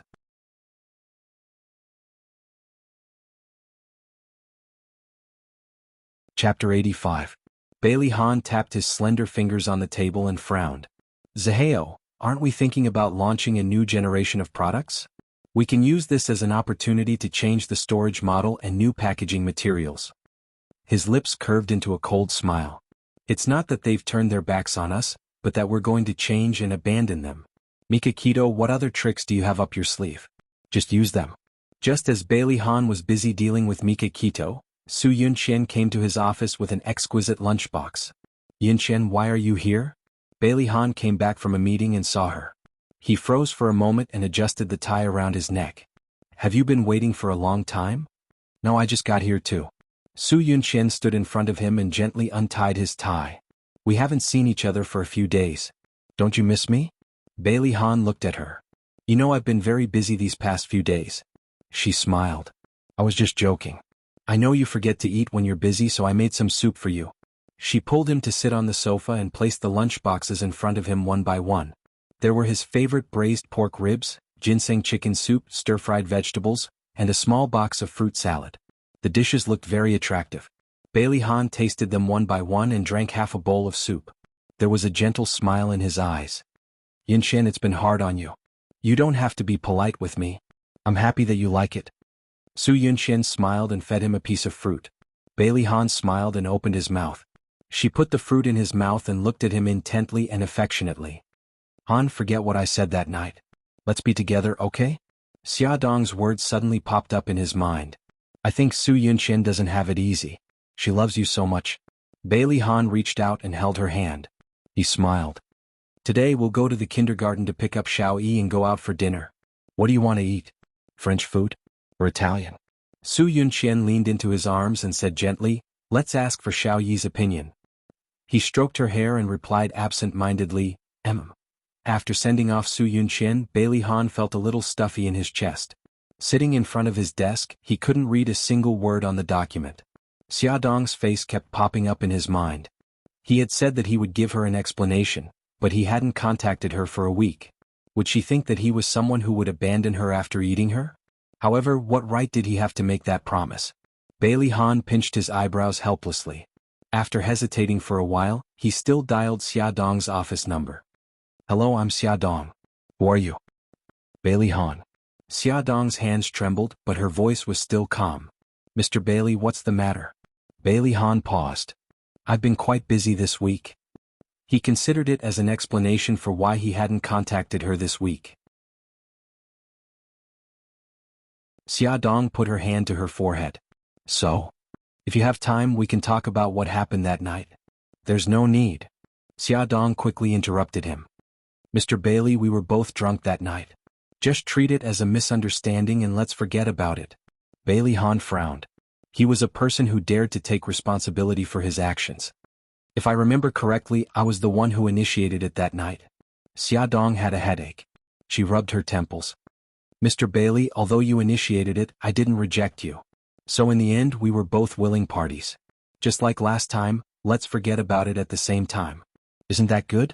Bailey Han was a little frustrated. She wasn't wrong, but he subconsciously felt that there was a fundamental difference between this time at the bar and the time at the hotel. At the hotel he wasn't conscious, but at the bar he could clearly distinguish. So he didn't know what he wanted to do. If Xia Dong knew that Bailey Han, a decisive person in the business world, was also conflicted and confused, she would definitely laugh at him. Unfortunately, she couldn't see the way his eyebrows were knitted together. There was no response from the other end of the phone for a long time. Xia Dong raised her eyebrows and said, Mr. Bailey, if there's nothing else, I won't keep you company. I still have a very important meeting. Goodbye. Without waiting for his reply, she hung up the phone. Her actions were swift and decisive without hesitation. Bailey Han was so angry that his face turned green. Before Bailey Han could find a chance to have a good talk with her, his biggest business partner in the United States suddenly broke the contract. He had no choice but to rush to the United States to negotiate with them. It was during this time that Xia Dong was once again embroiled in a scandal and became a public figure. Someone dug up a video of Xia Dong that went viral on the internet 5 years ago. In the video, Xia Dong was pathetically pressed to the ground by several men. Her clothes were disheveled and she looked panicked. Some nosy media outlets compiled a compilation of news about her from that year, especially the incident with Bailey's 2 sons. They described it vividly as if they were there in person. However, just as this compilation was sent to the TV station, it was banned because of one sentence from media mogul Xiao Qifeng. Of course, Xiao Qifeng wouldn't watch his good friend get involved in a scandal again. At this moment, Bailey Han was negotiating with a business partner in the United States. He didn't know what had happened to him and Xia Dong. Xia Dong, on the other hand, was not so lucky. After one video was deleted, 1,000 more popped up. She could not help it. Not only that, there was also new news that she was pregnant before marriage. She already had a pair of twins. Miss Xia, may I ask if the video on the internet is real? Have you really been violated?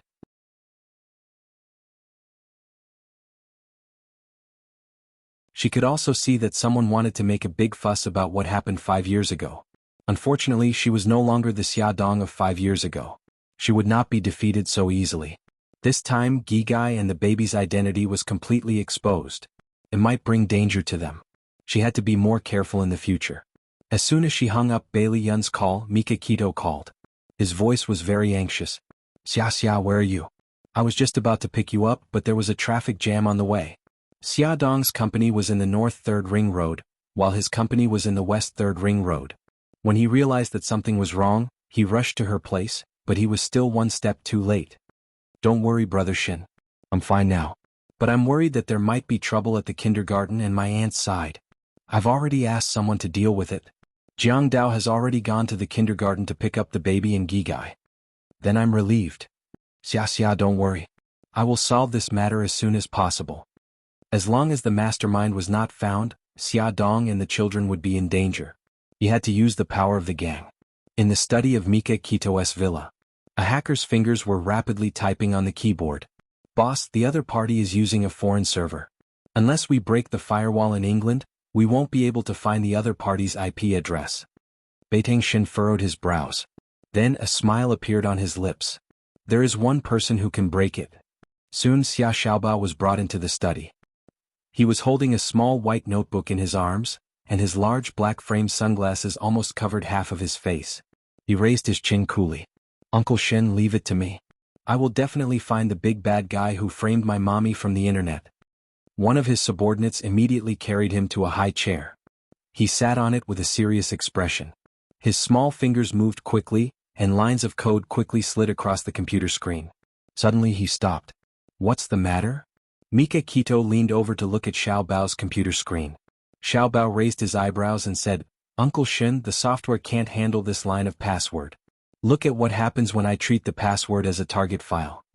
He pressed the enter key, and an image immediately appeared on the computer screen. Mika Kito's eyes narrowed. Killer whale. This guy is one of the top 10 most wanted cybercriminals. Attention Hongcha 866.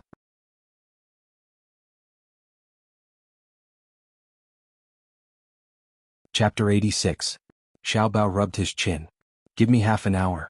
I'll find out his IP address.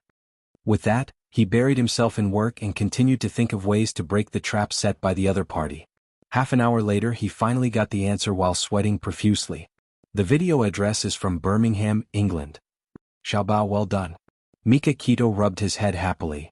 Leave the rest to me. Mika Kito made a few phone calls and got in touch with Tomac.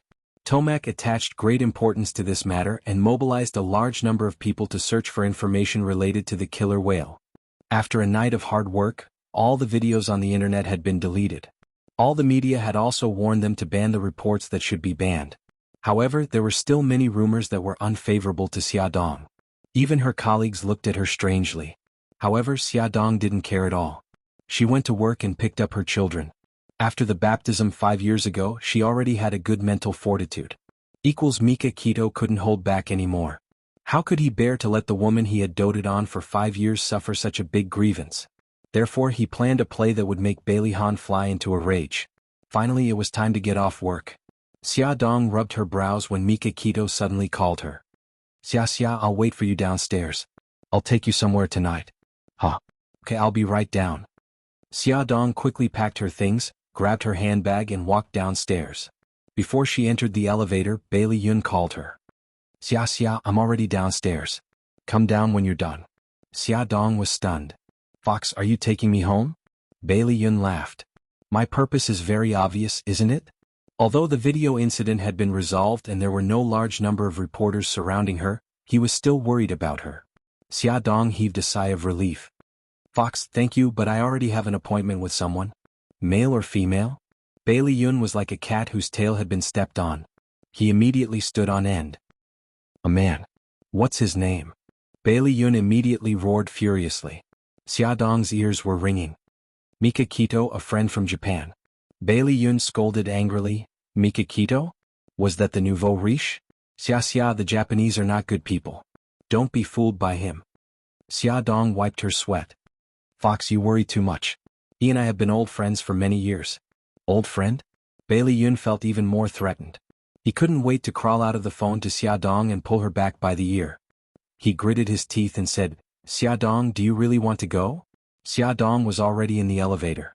She covered her mouth with one hand and said in a low voice, "Fox, I'm in the elevator now. It's not convenient for me to talk. I'll hang up first. Bye-bye." "Wait a minute, hello." There was only a busy tone left. Bailey Yun was so angry that he gritted his teeth. "How dare you hang up on me, you'd *M woman." Bailey Yun couldn't suppress the anger in his heart. He sat in the car and waited. He decided to carry Xiaodong into the car before Mikakito did. He would take her away. Xiaodong left the building. She was afraid that Bailey Yun would discover her, so she acted like a thief. She used her bag to cover her face and ran in search of Mikakito's car. After a few steps, someone grabbed her arm. She was startled. Mikakito felt sorry for her. She thought that she was still worried about the reporters. She said gently, "What are you thinking about?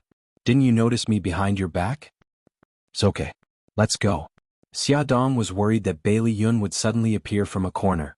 She quickly pulled Mikakito to his car. When they got into the car, Xiaodong took out her phone and sent a message to Bailey Yun. "Fox, thank you for picking me up. But I have something to do tonight. I can't go with you." Bailey Yun had just finished reading the message when he saw a Bentley drive past him. Xiaodong and Mikakito were sitting in the driver's seat. He immediately flew into a rage. His unlucky phone carried his anger and was thrown out of the car window. It was crushed by the car behind. Mikakito took her to a 5-star hotel. There was a red carpet under their feet and imported roses were placed on both sides of the carpet. A huge heart-shaped crystal chandelier hung above their heads. A handsome pianist was playing beautiful and romantic music. A handsome waiter in a tuxedo led the two of them to the only table in the hall. Xiaodong looked around and said curiously, "That's strange. Why is there no one here?" Mikakito smiled but did not say anything. He had booked the entire hotel and did not want to be disturbed. The mellow red wine was slowly poured into a sparkling and translucent crystal wine glass. Beitang Shin raised the wine glass, his eyes brimming with a doting smile. Xiaodong also raised her glass and smiled as she clinked glasses with him. They were eating French food. The dishes were served one by one and it was very time-consuming. Xiaodong supported her head with one hand and smiled. "Brother Shin, this place is very beautiful. I didn't expect you to be so romantic." She was used to seeing his tough image and was surprised to see his romantic side. Mikakito frowned deliberately. "What? Have I always been an old-fashioned and rigid person in your eyes?" Xiaodong smiled mischievously. "I didn't say that. You said it yourself. Obviously that's what you meant." Mikakito shook his head. The smile on his face was gentle and doting. Finally, at the last moment, the waiter served the last dish. He opened the lid and revealed a red velvet box. Mikakito opened the box and revealed a huge diamond ring. It was dazzling. He knelt on one knee in front of Xiaodong and looked at her affectionately. "Xia, please marry me. I will definitely make you happy." Xiaodong was too shocked. Although Mikakito had always been very good to her and even Yisiki joked that he was pursuing her, she had always treated him as an older brother and had never thought about this. She trembled and stood up in a panic. Her movements were so violent that she almost knocked over the chair. She said in a panic, "I'm sorry, Brother Shin. I can't." Mikakito's body stiffened but he did not give up. Instead, he took Xiaodong's hand and put the diamond ring on her middle finger. "Brother Shin, don't do this." Xiaodong wanted to withdraw her hand, but he held it tightly. Mikakito calmly took her hand and kissed it gently. Xia, I'll give you some time to think about it. During this time you will keep the ring for me." "Brother Shin." Xiaodong wanted to take the ring off her finger, but he held it tightly. Xia, don't be in a hurry to make a decision." His voice was still gentle and his expression was calm, but his whole body was full of pressure. Xiaodong felt helpless. Mikakito took her silent consent. He smiled and put his arm around her waist as they walked out of the hotel. As soon as they walked out, a group of reporters surrounded them. Countless flashes flashed as they took photos of the two of them being intimate. "Mr. Beiding, I heard that you proposed to Miss Xia at a 5-star hotel. Is this true?" Xiaodong reacted abruptly to the sudden change. She looked at Mikakito in disbelief. Mikakito did not answer. He held her waist tightly with one hand to prevent her from doing anything. He held her hand with the other and raised it slightly. The sharp-eyed reporters immediately noticed the big diamond ring on Xiaodong's finger. They aimed their cameras at her hand and snapped frantically. Xiaodong's first reaction was to take off the ring. Mika Kito suddenly flipped her body over and kissed her hard on the lips. Oh, this is too explosive. The reporters quickly took photos. They did not expect the scandal-ridden editor-in-chief of a fashion magazine to catch a rich bachelor so quickly. Xiaodong raised her arm and tried to slap his cheek, but he quickly caught hold of her arm. A trace of hurt flashed across his eyes as he suddenly lifted her up in his arms. His assistant immediately opened up a path for the reporters. Just like that, Beitang openly carried Xiaodong into the Bentley. The reporters were dumbfounded, but they quickly reacted. They thought this was just a couple's little fun and were indescribably excited. Mika Kito's assistant said to the reporters, "Please report today's matter truthfully. Our CEO will pay for all the expenses." His eyes flashed coldly and he suddenly said, "I think everyone knows what to say and what not to say. If anyone dares to say anything, he might not be able to hold a camera for the rest of his life." Everyone present was shocked by the assistant's murderous words and nodded furiously. It was rumored that Mika Kito had a mafia background. It seemed that the rumors were true. In the Bentley, Mika Kito had just put Xiaodong down when she swung her hand at him. This time he did not dodge. Instead he let her slap his face. The sound of the slap was loud and clear. Looking at the glaring red mark on his face, Xiaodong was stunned. Her anger was mixed with a tinge of heartache. She decided to hide as far away from him as possible. She turned her head and ignored him. She forced back the tears in her eyes. Her eyes were red just like a rabbit's. Mika Kito looked at her and started the car without saying a word. After more than 10 minutes he stopped the car by the roadside. She still ignored him. Her thin shoulders shrunk together as she leaned against the car door. She faced him with the back of her head, silently venting her sadness and anger. "Are you still angry with me?" Mika Kito leaned over. He reached out his hand to touch her head, but she avoided him. He leaned back against the seat. His heart ached. At first he only wanted to help her get out of the scandal. But later he had selfish motives. He wanted to use this opportunity to test her feelings for him. In the end he failed. Then he had to change his direction. He hid his selfish motives and said, Xia, I only wanted to help you. I didn't want you to be wronged." Xiaodong maintained her original position. She did not turn her head or speak. Mika Kito rubbed his forehead helplessly and admitted everything. "I was the one who released the news to the media. I only wanted them to witness my proposal." Xiaodong's shoulders trembled slightly. She tried to keep her voice cold. "So, you didn't tell me anything and made me stand in front of all the reporters like a fool? So, you ignored my wishes and forced a kiss on me in front of them so that I couldn't run away? Are you done listening to me?" He grabbed her arm. Xia, I kept it from you because I knew you wouldn't agree to put on this show." "Put on a show?" She finally turned to face him. "Yes, put on a show." Mika Kito tried to keep his expression calm. "I just wanted the media to mistake us for a couple." Xiaodong blurted out, "So, you used your status to pull me out of the mire?" Attention Songshu 566.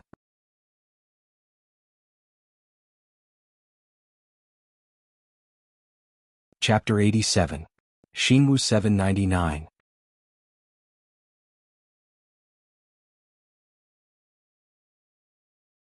Chapter 88. She picked up his favorite dish with her chopsticks and brought it to his mouth with a smile. Just as he opened his mouth, she suddenly retracted her chopsticks and put it in her own mouth. "You naughty girl." He glared at her angrily. She giggled and beamed. "Han, you're so stupid." "I'm not stupid, you're too cunning." They teased each other and the office was filled with laughter. They didn't stop until Linda called Bailey Han to remind him that the meeting would start in half an hour. Faced with Bailey Han's apologetic gaze, Su Yunxian understood and smiled gently. "Han, I'll leave you to work. I'll leave first." She walked to the door with the paper bag and suddenly turned back to look at his office chair. The once eye-catching pillow was no longer there. The corners of her lips curled up unconsciously. Bailey Han asked, "What's wrong?" She smiled. "Nothing. You look the most handsome when you're working hard, so I want to take another look." Bailey Han pinched her cheek in amusement. "I'll let you look as much as you want tonight. I wonder if Miss Su has time to have dinner with me and Xiaoyi." "My pleasure." The smile on her lips grew brighter. She would prepare well for tonight's date and make it unforgettable. At 7 o'clock in the evening, Bailey Han went to Su Yunxian's house to pick her up. As soon as he entered the room, he saw Su Yunxian. She was wearing a sapphire blue low-cut backless evening gown. One side of her shoulder was bare and the other side was covered by a thin spaghetti strap that was made of many small pearls. Her hair was tied up high on her head, revealing her beautiful neck. She was so charming that she looked like a goddess who had walked out of a myth. He gently hugged her waist and kissed her cheek. "Yunxian, you're very beautiful tonight. You're also extraordinarily handsome, my prince." He was wearing a silver-gray evening gown and his handsome and perfect facial features were dazzling under the light. Bailey Han smiled, his charming eyes curved as he took her arm. "Your Highness, your prince will now take you to the castle where the banquet will be held." He rarely spoke sweet nothings and it was even harder for him to joke around. Su Yunxian widened her beautiful eyes in shock. He pursed his lips and smiled. "What's wrong?" She hugged his arm tightly. "Han, do you know that you're surprisingly charming tonight?" When they arrived at Bailey Han's villa, the servants respectfully waited at the entrance and greeted them politely. Bailey Han nodded and ordered, "Butler, invite the young master downstairs." "Yes, young master." Bailey Han held Su Yunxian's hand and walked into the dining room. At the entrance of the dining room, a violinist stood there politely, playing a melodious tune. The large crystal lamp in the dining room was turned off. Only two small wall lamps were lit. The long dining table was covered with a simple but elegant tablecloth. A pair of large candlesticks were placed in the middle of the table, and each candlestick had 3 red candles. A bouquet of red roses was placed between the candlesticks. A bottle of chilled red wine was placed beside the table. Su Yunxian didn't hide her surprise. "Han, you're not only extraordinarily charming tonight, but also extraordinarily romantic." He smiled faintly and looked into her beautiful eyes. "Do you like it?" "More than I like it." She wrapped her arms around his waist. "I like you like this." Bailey Han raised his eyebrows and didn't say anything. Bailey Yi was wearing a white suit with a small bow tie. He walked down from upstairs and said coldly and politely, "Daddy, Auntie Yunxian, good evening." "Xiao Yi, you're so handsome tonight, just like a little gentleman." Su Yunxian bent down and smiled as she touched his head. "Auntie Yunxian, you're very beautiful tonight too." Bailey Yi's expression was indifferent.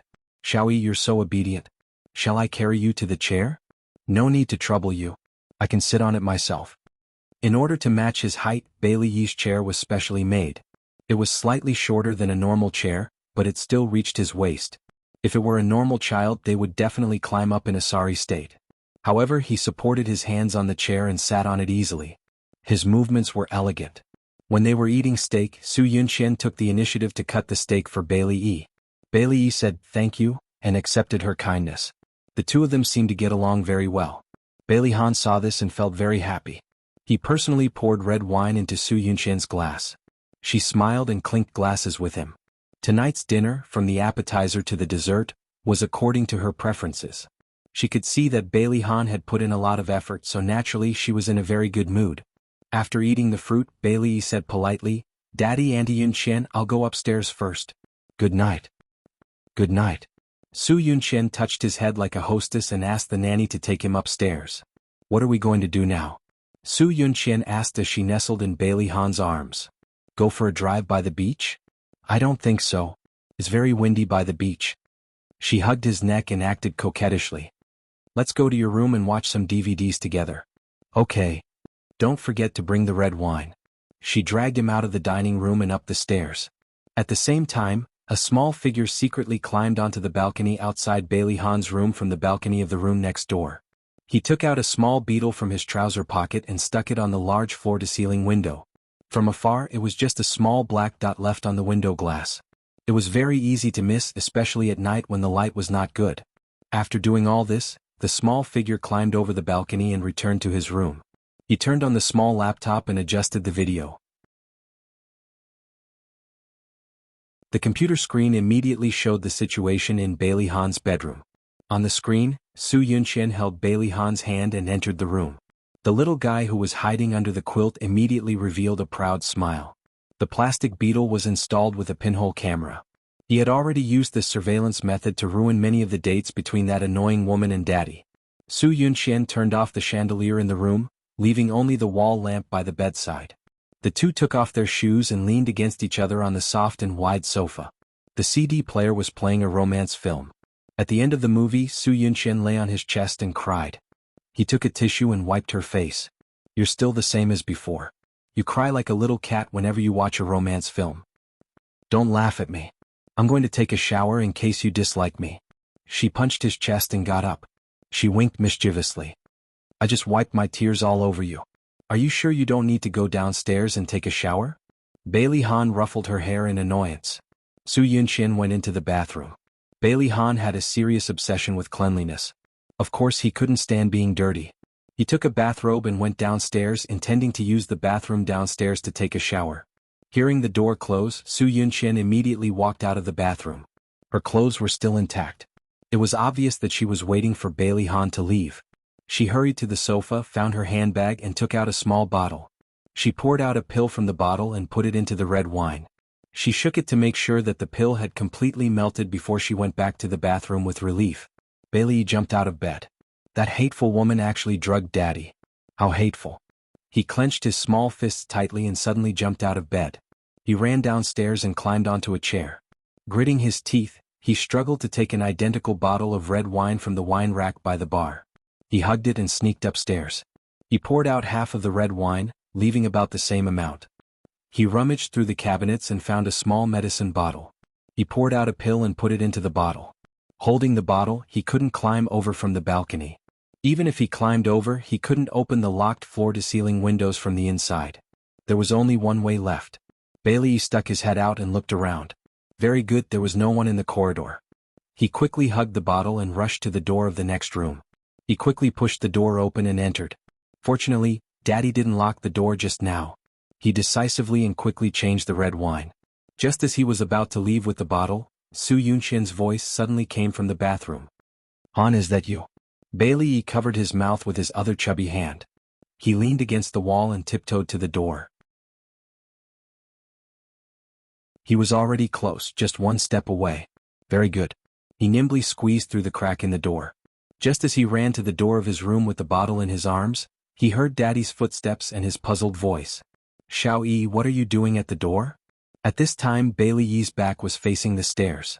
He quickly stuffed the bottle into his room and kicked it. Then he calmly turned back and said, Daddy, I can't sleep. I want to drink milk. Why didn't you ask the servant to bring it up? Bailey Han just came up from the bathroom downstairs. He was wearing a bathrobe and his hair was still wet. Bailey looked embarrassed. I'm too full. I wanted to take a walk. Bailey Han patted his head. You're too full. That's why you can't sleep. Don't do this next time. Do you want Daddy to play with you for a while? Bailey sensibly said, No need. Daddy, you've been busy all day. You must be tired. Rest early. Good night, Daddy. Good night. Bailey Han watched his son close the door and go downstairs. Only then did he enter his room. Su Yunxian just came out of the bathroom. She was drying her wet hair with a towel. She wore a sexy nightgown. Her wet skin had a seductive luster. Bailey Han pressed a button and closed the curtains, blocking the moonlight outside and also blocking the beetle monitor. Bailey hid under the quilt and anxiously punched the bed. What he was worried about wouldn't happen, right? It couldn't be, right? Bailey Han's handsome features, tall and straight figure, and his bathrobe were slightly open. One could see his firm chest muscles and strong masculine charm. It was easy for women to lose control of themselves. Su Yunxian thought of the purpose of tonight. She smiled and poured 2 glasses of red wine, one for him and one for herself. Han, cheers to this beautiful night. Cheers? After drinking a glass of wine, Su Yunxian's face became more rosy, like peach blossoms in March, gorgeous and lovable. His soft wife leaned into his arms and said lazily, Han, did I drink too much? My head is dizzy. Bailey Han carried her to the bed and leaned against the pillow. Do you feel better? Yes, much better. She grabbed the nightgown in front of her chest and pouted. Han, I feel so hot. Do you feel hot? You're drunk. I think I'm a little drunk too. Maybe it's not the wine that makes me drunk, but I'm drunk. Bailey Han leaned against her and held his forehead with one hand. He was indeed a little dizzy. She leaned on his chest and skillfully drew circles on his chest with her small hand. Her soft voice was charming. Han, my heart is beating so fast. I'm so hot. Help me take off my clothes, okay? Attention, Song Shu 566.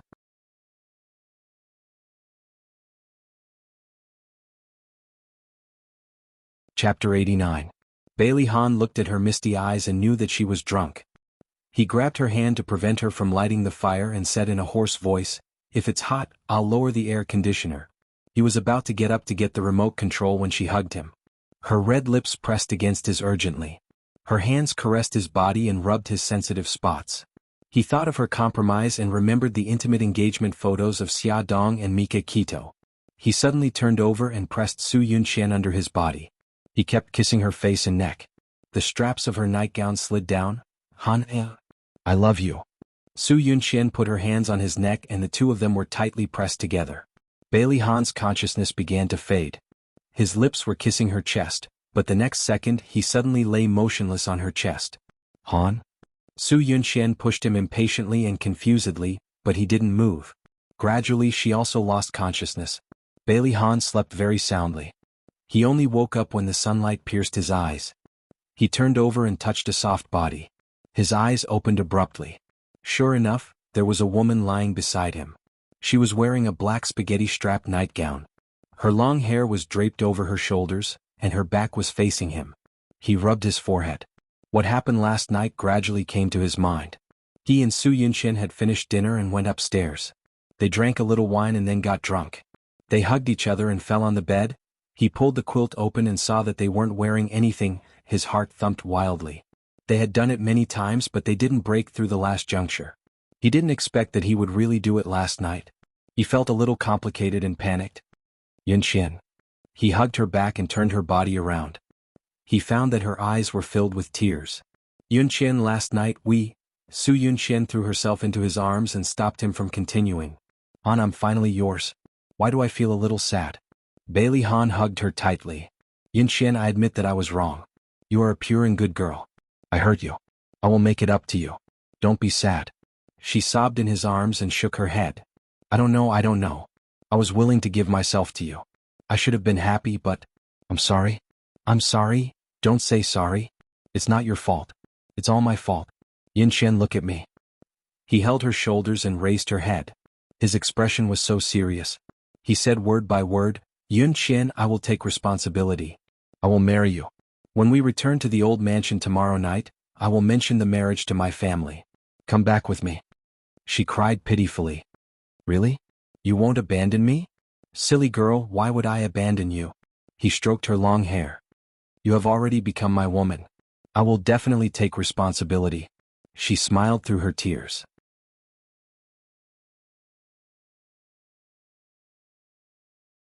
She grabbed his wrist tightly. Are you just lying to me? Bailey Han's eyes darkened. He tried to control his emotions. I'm not lying to you. Even if we get married, there's no need to have a child so early. You think it's too early for me to have a child? Su Yunxian was very disappointed with his reaction. I'm already 28 years old.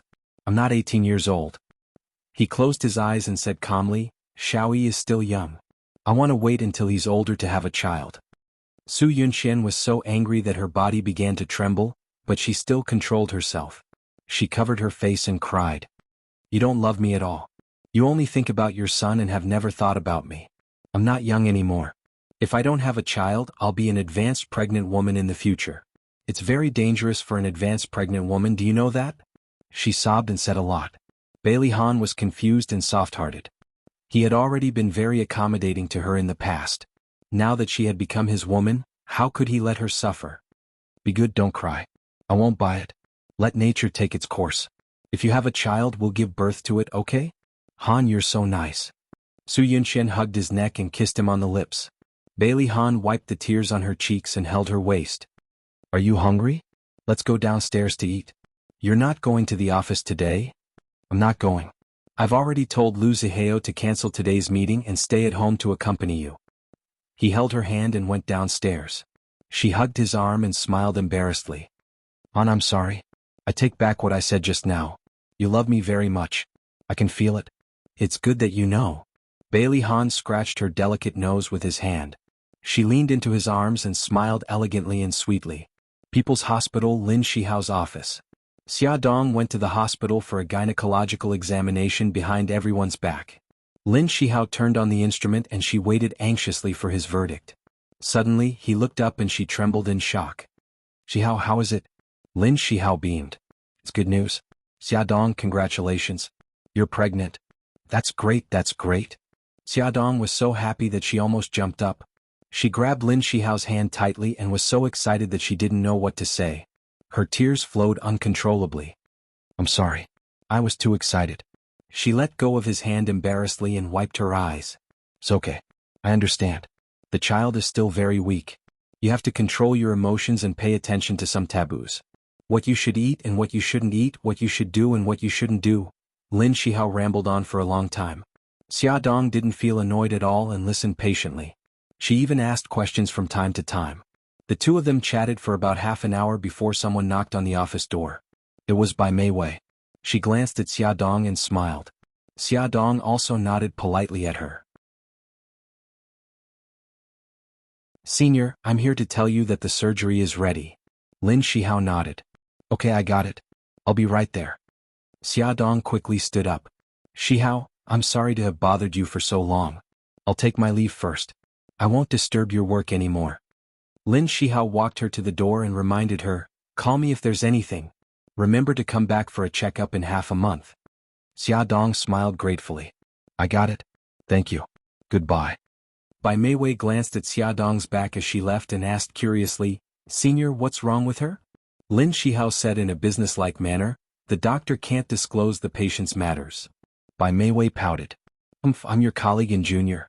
You can't even disclose it to me? He smiled gently. This is the rule. I'm really sorry. He bent over to turn off the equipment and put the examination report into the drawer. Although his actions were very fast, Bai Mei Wei could still vaguely make out a few words. She joked, Senior, you're really strict and impartial. Lin Shihao's handsome face revealed a helpless expression. Let's go. Aren't you going to have an operation? You're so boring. Bai Mei Wei stuck out her tongue playfully. Xia Dong came out of the hospital in a good mood. Everything she saw was pleasing to the eye. Even the passers-by on the street became handsome men and beautiful women in her eyes. She took out her cell phone excitedly and was the first to report the good news to Yi Siki. Yezi, guess what good thing I've encountered? Did you pick up money? Geez, am I that vulgar? Give you another chance? Look at how pleased you are with yourself. Don't tell me you've met your Prince Charming? Xia Dong mocked her. Geez, Yezi, I don't expect you to be as good as me, but do you dare to be a little more ambitious? Yi Siki was pleased. I know you must be pregnant. This has become the focus of your entire life. How can I not guess? Awesome novel Hongcha 866.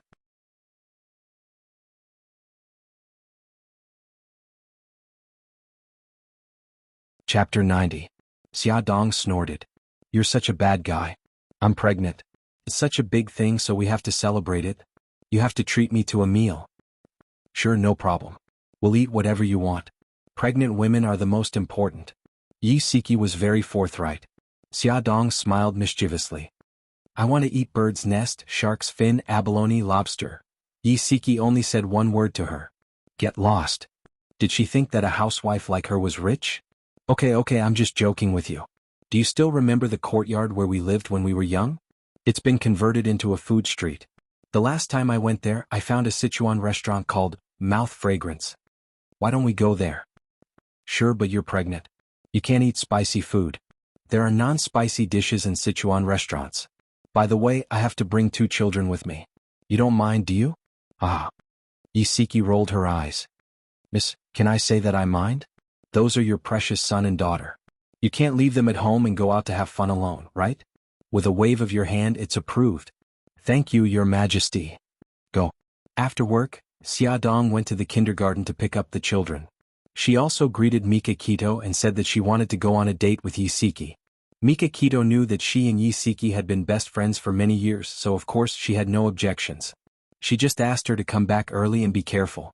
After Mika Kito hung up Xia Dong's call, Jianghu called. Boss, there's news from England. They found the killer whale's hiding place, but what? Jianghu paused and said, what they found was a corpse. The killer whale was silenced. Mika Kito's eyes suddenly narrowed and emitted a dangerous glint. Her voice was cold. Continue to investigate. I want to know who the mastermind is. As long as they couldn't find out who the mastermind was, Xia's situation would be worrisome. They are already investigating all the people who have been in contact with the killer whale.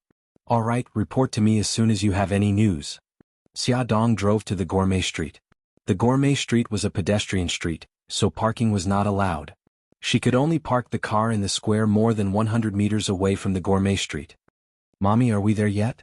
Xiao Guai curiously looked at the lively square. There were many vendors selling small toys and children running around with balloons. She was so envious. Not yet. Xia Dong carried her daughter out of the car. We still have a long way to go. Gigai, are you tired? I'm not tired. Xiao Guai shook her head like a rattled drum. She puffed up her rosy cheeks and pointed at the balloon stall not far away. Mommy, I want balloons. Let's go. Mommy will take you to buy some balloons. Baby, what are you doing in the car? Why haven't you come down yet? After talking for a long time, Xia Dong realized that her son had not gotten out of the car yet. I'm coming. Xia Xiaobao closed the small notebook, put it in the backpack he was carrying and jumped out of the car. Xia Dong rubbed her son's cheeks. Little rascal, you only know how to play games all day. I'm not playing games. He tilted his head and avoided her devil's hand. He raised his chin with an arrogant expression. Don't associate me with those little rascals who only know how to play games. I'm doing something serious. Oh, you still have something serious to do? Tell me, let me hear it. Mom, how can you understand the world of a genius child? I don't want to test your IQ by telling you. He raised his little chin and skipped forward. He was not going to tell her that he was competing with Bailey E and was preparing for the garden party. After being shocked by her son, Xia Dong was exasperated. She roared, Xia Xiaobao. Mommy, don't be angry. Her daughter hugged her neck and whispered in her ear, Mommy, I know what brother is busy with. The garden party is coming soon. The teacher asked brother and brother E to prepare for the program, so brother is troubled. Her precious daughter was so considerate. Xia Dong kissed her daughter's cheek. What are you troubled about? Brother doesn't know what program to prepare. Mommy, do you have any good ideas? Xia Dong looked at the little rascal's big bright eyes and pinched her nose in amusement. Little rascal, this is your motive, right? The little rascal giggled. Mommy is the best. Let Mommy think about it first. I'll tell you when I think of something, okay? Okay. Xia Dong bought a balloon for each of the two little rascals. Her daughter laughed happily. Her son thought that the balloons were too childish and was unwilling to hold them, so her daughter volunteered to hold a big wolf and a pleasant goat. Isiki arrived first. She held Nyo-Nyo's hand and stood at the entrance of the food street. When she saw Xia Dong appear with the two little rascals, she immediately cheered and pounced on them. She rubbed one's bun face and pinched the other's little nose. Mommy? Xiao Guai's eyes were filled with tears. Why did Auntie Siki rub her face every time she saw her? Xiao Bao pulled a long face. Women who liked to rub their faces were the most annoying. Alright Yezi, you're scaring my babies. Xia Dong wiped her sweat. This guy was too enthusiastic. The two children were snatched away by Yi Siki, and Xia Dong also snatched her daughter away. She held Nyo-Nyo's hand and said, Nyo-Nyo, let's go. Ignore your mommy. They chatted and laughed as they found Mouth Restaurant. As they had made an appointment in advance, they quickly found a seat. The owner of Mouth Restaurant was very good at doing business. The restaurant was decorated in an antique style, and there was a small courtyard behind it. It was quiet and elegant. After they ordered, the children rushed to the small courtyard. There was a small pond with many goldfish in it. They leaned over the pond and watched the goldfish. Isiki raised her voice and shouted, Nyo-Nyo, take care of your brothers and sisters. Don't play in the water. Okay, Mommy. Xia Dong and the others sat in the hall and chatted. From time to time they would turn to look at the children. Suddenly they heard a child crying and immediately turned to look. They saw Xiao Guai sitting on the ground holding her arm and crying. Xia Dong was shocked and rushed out like a cannonball. Gigai, what's wrong? Where are you hurt? Mommy, my hand hurts.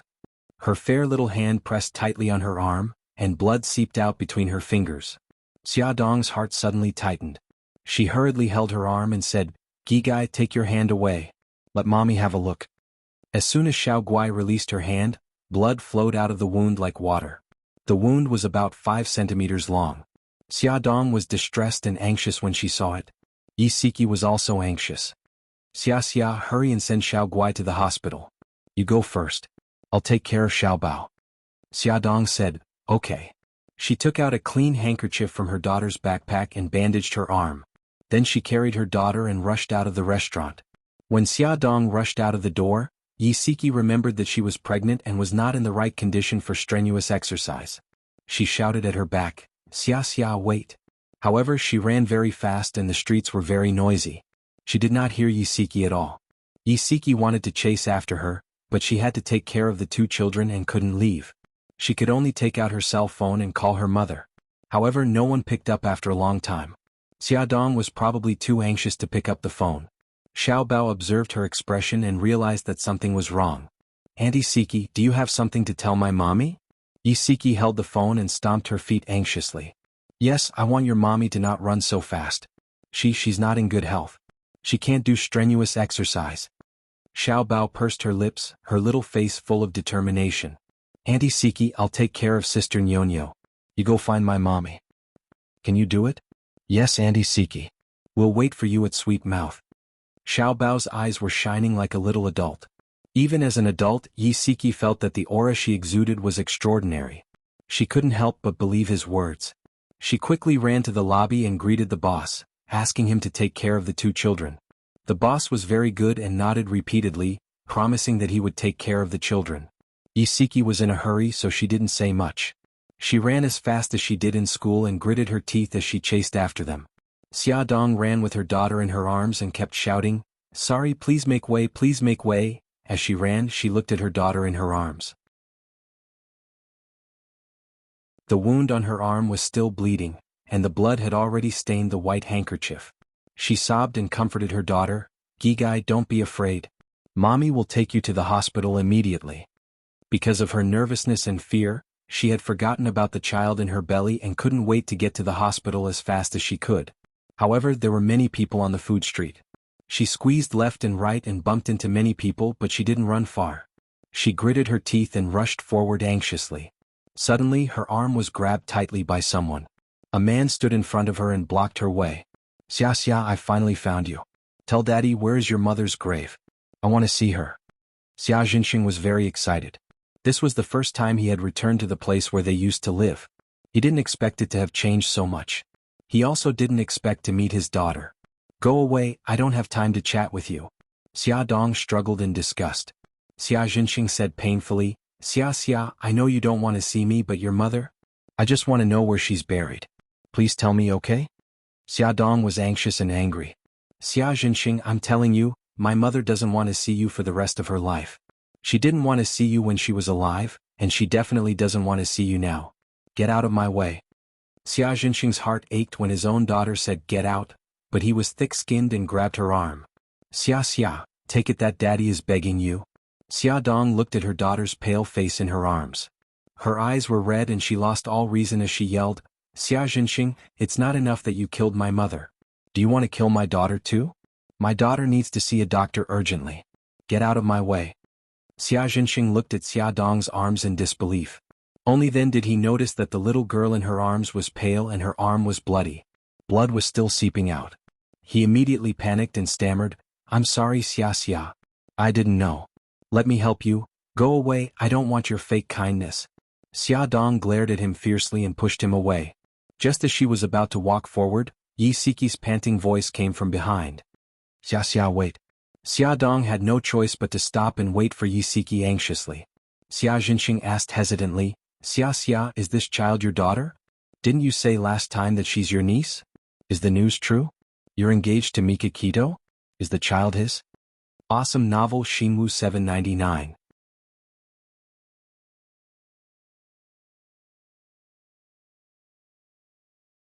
Chapter 91.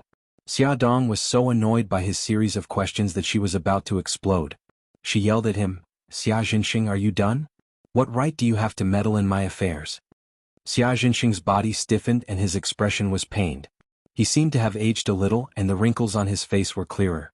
"Xia Xia, I finally caught up with you." Yi Siki ran over, panting heavily. In a moment of panic, she didn't notice that Xia Jinxing was beside her. She said directly, "Xia Xia, did you forget that you're pregnant and can't do strenuous exercise? Give Xiao Guai to me. I'll carry her." Xia Jinxing was even more shocked. He looked at Xia Dong's stomach and wanted to say something, but in the end he held back. Xia Dong just remembered that she was pregnant. She was scared, but she didn't argue. She handed Xiao Guai to Yi Siki and the two of them walked forward without looking at Xia Jinxing. Xia Jinxing was in pain. He thought about it and followed them. Although his daughter hated him, his granddaughter was injured. He still wanted to know how serious her injury was and see her receive treatment with his own eyes. Yezi, what will happen to Xiao Bao and Nyonyo if you leave? Don't worry, I've already told the restaurant owner. You will take care of Xiao Bao and Nyonyo. I'll come back to pick them up after I send you to the hospital. Okay, then I'm relieved. I'll go get the car first. When you reach the entrance of the gourmet street, wait for me there. At this speed, they still had to walk out of the gourmet street. Okay, go quickly. Don't worry, take care of the child in your stomach. Xia Dong nodded and comforted her daughter. She walked out first before Yisiki. Without the weight of the child in her arms, her pace was much faster. It only took 5 or 6 minutes to reach the square. Xia Dong drove the car to the entrance of the gourmet street. Yisiki was already waiting for her there. Behind her stood Xia Jinxing. Xia Dong treated him like air. When Yisiki got into the car, she did not even look at him and drove away. Xia Jinxing ran over, stopped a taxi and followed behind them.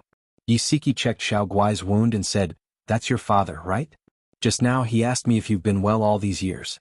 I told him that you don't have to worry. Without you as a father, she's still doing very well." Xia Dong held back her tears and said, "Yezi, thank you. You answered very well." Yisiki looked at her sympathetically. Xia, don't be sad. You still have many people who love you." Xia Dong bit her lips stubbornly. "I'm not sad. I'm not sad at all. I just feel that it's not worth it for my mother." She tried hard to hold back her tears.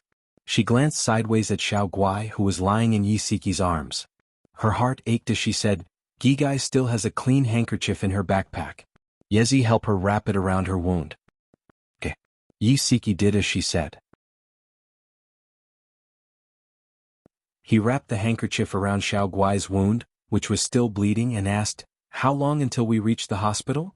According to the GPS, they were still 1 kilometer away from the nearest hospital. Xia Dong held the steering wheel with both hands and couldn't stop trembling. They finally arrived at the hospital. The doctors and nurses took Xiao Guai from Yisiki's arms and went straight to the emergency room. Xia Dong stood at the door of the emergency room, waiting anxiously. Yisiki pulled her to sit on a chair in the corridor. Xia, I'll go back to the restaurant first and bring the children here. Don't be too anxious." Okay. Thank you for your hard work. Yisiki patted her arm, glanced in the direction of the emergency room and turned to leave. He hadn't taken 2 steps when he saw Xia Jinxing, who was waiting not too far away. He asked anxiously, "Miss Yi, my granddaughter? How is she?" Yisiki snorted contemptuously, ignored him and walked right past him. Xia Dong waited anxiously. Scary thoughts kept popping up in her mind. Every minute felt like a year. Just then her phone rang. She was so shocked that she trembled. She glanced at the caller ID and saw that it was Mika Kito.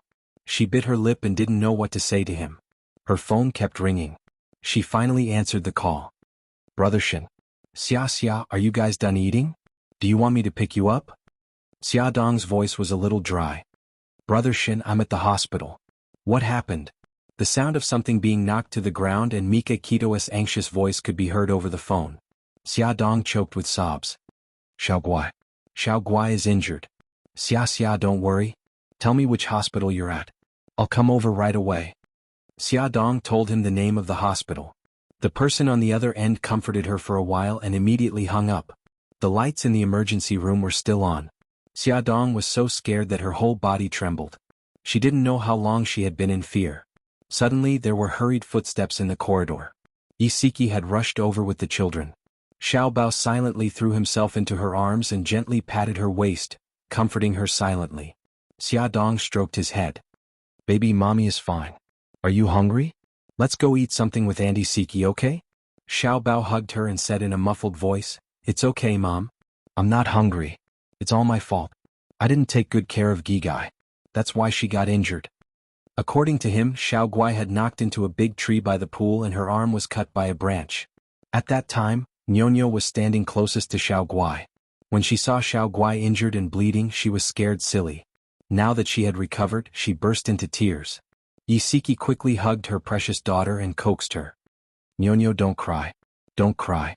Mommy Gigai fell. I wanted to hold her but I couldn't. She's bleeding a lot." "Silly girl, we're not blaming you. Don't cry." Xia Jinxing watched from afar. He wanted to go forward but he restrained himself. At this moment, Mikakito also rushed over. He wasn't wearing a suit jacket, and the top 2 buttons of his white shirt were unbuttoned. His hair was a little messy, his breathing was heavy, and his expression was grave. Xia Hao Xiao Guai. She's still in the emergency room. When Xia Dong saw him, it was as if she had found her backbone. Her trembling body finally calmed down. Don't be afraid. I'm here. With a glance, Beitang Shin saw that her clothes were stained with blood. His eyes suddenly tightened as he sat beside her and patted her shoulder to comfort her. Suddenly, the emergency room door opened and the doctor walked out. Doctor, how's my daughter? Xia Dong rushed over anxiously. Mikakito hurried over and stood beside Xia Dong. Yi Siki and the 2 children also hurried over. The doctor's gaze went back and forth between Xia Dong and Mikakito. He said unhappily, "You parents are too careless. How could you let your child run around and get injured when she has such an illness? She's lucky to have survived this time. She won't be so lucky next time." "Doctor, thank you. Thank you." Xia Dong cried. Mikakito hugged her shoulders tightly and asked, "Doctor, can we go in and see the patient now?" "You can go in after disinfecting the patient to prevent infection." Nurse Liu helped the patient's family get ready. Aplastic anemia had a high probability of causing complications, so they had to take precautions. "Okay. Thank you, doctor." After the doctor left, Xia Dong and the others followed Nurse Liu to disinfect the patient. Xia Jinxing gritted his teeth and followed them. Mikakito glanced at Xia Jinxing. Xia, who is this?" Xia Dong looked at Xia Jinxing coldly as if she was looking at a stranger. "His name is Xia Jinxing." Mikakito didn't quite understand.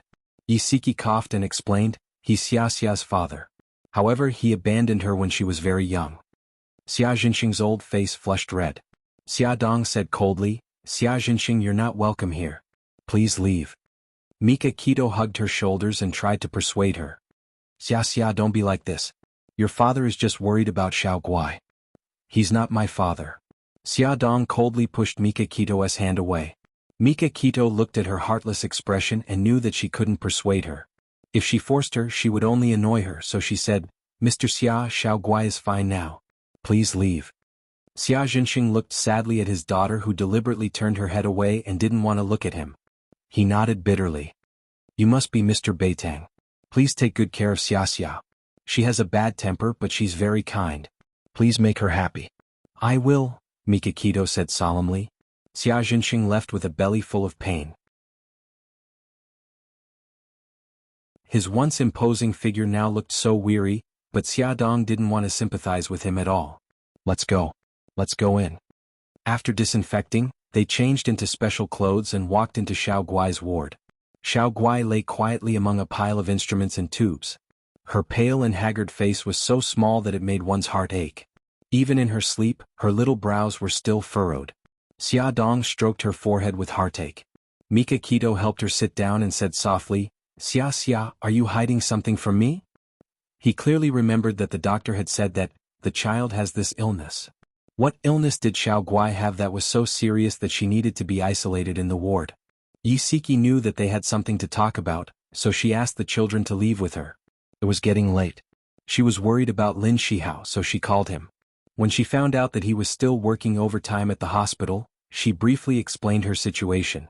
Lin Shihao asked her to stay in the hospital and said that he would come to pick them up later.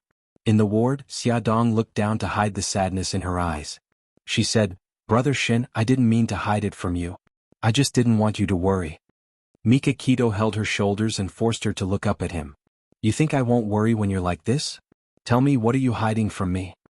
Xia Dong knew that she couldn't hide it anymore, so she said slowly, "Brother Shin, do you remember when I took the children for a physical examination in Japan? Something came up at the last minute and you didn't come with us to the hospital?" Mikakito nodded. "When we came back from the hospital, you said that the children were very healthy." She smiled bitterly. "Actually, that's not the case.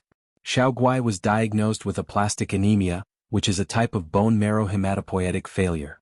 The main symptoms are low bone marrow hematopoietic function, pancytopenia, anemia, bleeding, and infection.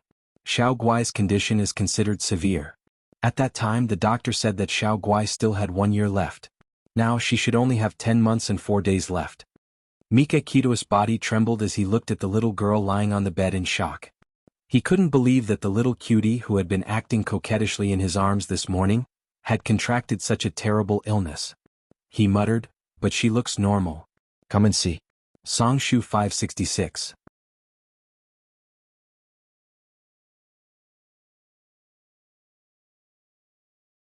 Chapter 92. Her skin is abnormally white and she gets fevers easily. She bleeds profusely when her skin breaks. She can't run fast because she gets heart palpitations, dizziness and fatigue. I put the medicine in the vitamin bottle and lied to her that it's vitamins. She'll grow taller quickly after taking it. Every time I take her to the hospital for a checkup, I lie to her that we're going to the hospital to play games, and the equipment there is for playing games. Every time I go to work, I'm scared that something will happen to her. Xia Dong covered her face as she recounted in pain. Mika Kito suddenly hugged her tightly in his arms. You silly girl, why didn't you tell me that you've shouldered so much on your own? Because I was scared. I didn't want you to worry. Brother Shin, I'm so scared. I'm scared that I won't be able to save Gigai in time. She's my life. I have to save her at all costs. Xia Dong sobbed in his arms.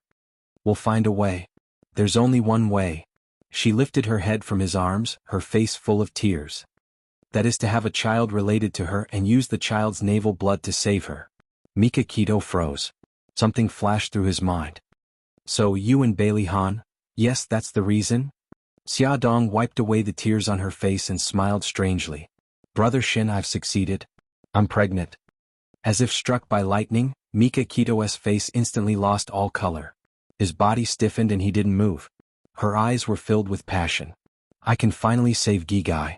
Mika Kito grabbed her wrist and felt a chill run down his spine. He shouldn't be so calculative. He loved her and the children. He knew that she had no choice, so why should he be so calculative? However, his heart was throbbing with pain. It was so painful that he had difficulty breathing. This woman was a little silly. She pretended to be strong and always hid her sadness with a smile. How could such thin shoulders bear such a heavy burden?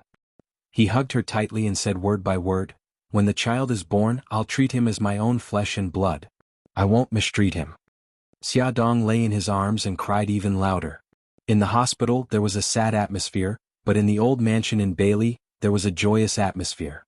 During dinner, Bailey Han announced his plans. He was going to marry Su Yunqian. The specific date would be decided after the two families discussed it. Except for Bailey E, everyone was supportive, especially the old lady of Bailey. She was so happy that she kept cheering, your love marathon has finally come to an end. We're all happy for you. Your grandfather is also very happy. As she spoke, Madame Gu patted the back of old Bailey's hand. Old man, Ahan is going to marry a wife. Are you happy? There was a hint of confusion in old master's eyes, but when he saw old madam smiling so happily, he also chuckled and nodded. I'm happy. Bailey Yun raised his wine glass and smiled meaningfully. Brother Yunqian, congratulations. Thank you. Bailey Han and Su Yunqian also raised their wine glasses and smiled at each other. Bailey was very unhappy. His little face was tense and his two little fists were tightly clenched. He looked down at the plate in front of him and turned a deaf ear to the voices around him. He had replaced the aphrodisiac in the wine bottle with sleeping pills. How did they still have sex? No, he couldn't let this woman be his mommy. He had to find a way to destroy it. It was almost 10 o'clock when Xia Jinxing returned home. The living room was empty and dark. No one had left the lights on for him. The bedroom light was still on. His wife was still awake, but at this moment he didn't want to see her. He dragged his feet and went to his study. He took out the photos of his ex-wife and daughter from the secret drawer and couldn't help but cry. His fingers trembled as he stroked his ex-wife's face. The guilt in his heart wrapped tightly around him like a tide. His daughter in the photo had an innocent Wu Yu smile on her tender cheeks. He whispered with tears in his eyes, Xia, Daddy really deserves to die. I've let you and your mother down. There was a soft knock on the door. Xia Jinxing hurriedly wiped the tears from his face and pressed the photo under a thick book. He cleared his throat and said, Come in. Su Xingqian was holding a small white bowl in her hand. She pushed the door open and entered. Daddy, I'm here to deliver supper. Xia Jinxing forced a smile. Oh, it's Xingqian. It's so late. Why aren't you asleep? Su Xingqian placed the small bowl in front of him and pouted. Daddy, how can your daughter sleep when you're not home? What were you busy with today? Why did you come back so late? Mommy was very worried about you. I was guiding a student in the art studio. I wasn't paying attention and missed the time. It's all Daddy's fault. I've made you guys worry. Oh, I see. Daddy, I'm going back to my room. You should rest early too. Su Xingqian noticed that his eyes were red as soon as she entered the room. It was obvious that he had cried. She knew that he was hiding something from her. Her sharp eyes swept across the desk and saw a corner of the yellowed photo peeking out from under the book. The two photos that Xia Jinxing had secretly kept flashed through her mind. He was so sad and came back so late. Could it have something to do with Xia Dong? Su Xingqian had doubts in her heart. She became more vigilant and began to pay attention to his every move. Hospital VIP ward. At around 10 p.m. last night, Lin Shihao came to pick up Yisiki and Nyonyo. Mika Kito asked Jiang Dao to send Xiao Bao home while she accompanied Xia Dong to stay by Xiao Guai's side for the whole night. Mommy. Xia Dong dreamt that her daughter was calling her even in her dreams. She suddenly woke up and found herself in Mika Kito's arms.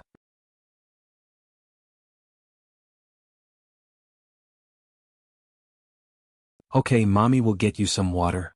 Xia Dong poured a cup of water into a paper cup and then took an empty paper cup. She poured the water in turns to make it easier to lower the temperature. When the water was just right, she fed her daughter. Xiao Guai drank the water and lay quietly on the bed. Xia Dong touched her cheek and said softly, Gigai, Mommy will call the doctor over. I'll be back soon. Xiao Guai nodded obediently. The doctor came over and gave Xiao Guai a full body examination.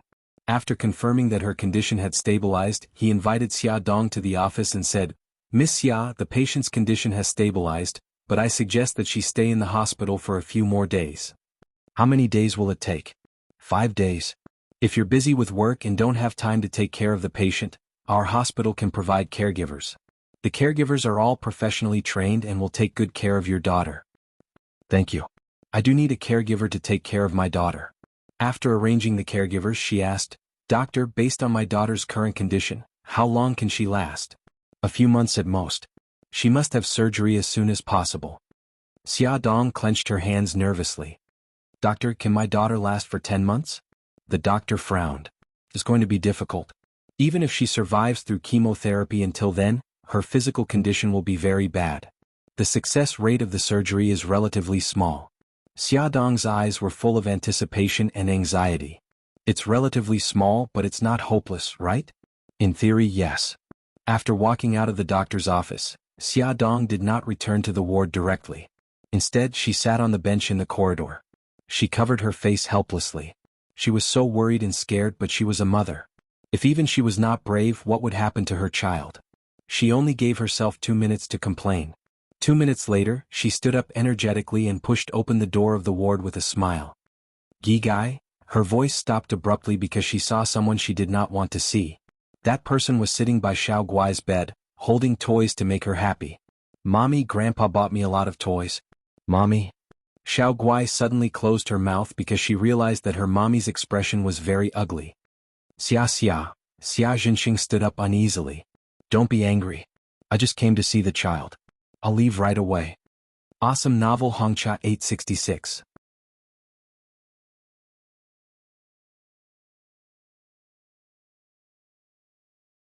Chapter 93.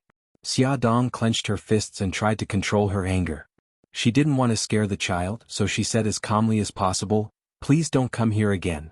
Xia Jinxing's body stiffened. He looked at his granddaughter on the hospital bed reluctantly and smiled bitterly. I know.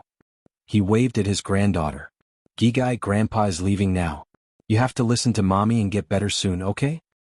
Okay, bye-bye, Grandpa. Xiao Guai blinked her big eyes and waved her chubby little hand. Bye-bye. Xia Jinxing smiled from the bottom of his heart, making him look like a kind old man. Xia Dong watched him leave coldly. Mommy, are you angry? Xiao Guai wiggled her little butt and climbed onto her lap. She asked carefully, Mommy, don't you like Grandpa? Xia Dong closed her eyes and repeated, I'm not angry. Then she opened her eyes and said softly, Gigai, don't see him again and don't call him Grandpa. But why? Grandpa is Grandpa. Gigai, are you not going to listen to Mommy's words? Mommy is so sad. Xia Dong said with a pained expression. Xiao Guai immediately burrowed into her arms and said softly, Mommy, don't be sad. I'll listen to you. Okay. That's Mommy's good child. Gigai, you have to throw away these toys too. Xia Dong stroked her daughter and looked at the pile of toys that Xia Jinxing had brought. Xiao Guai couldn't bear to part with them. But mommy, those toys are fun, can we not throw them away?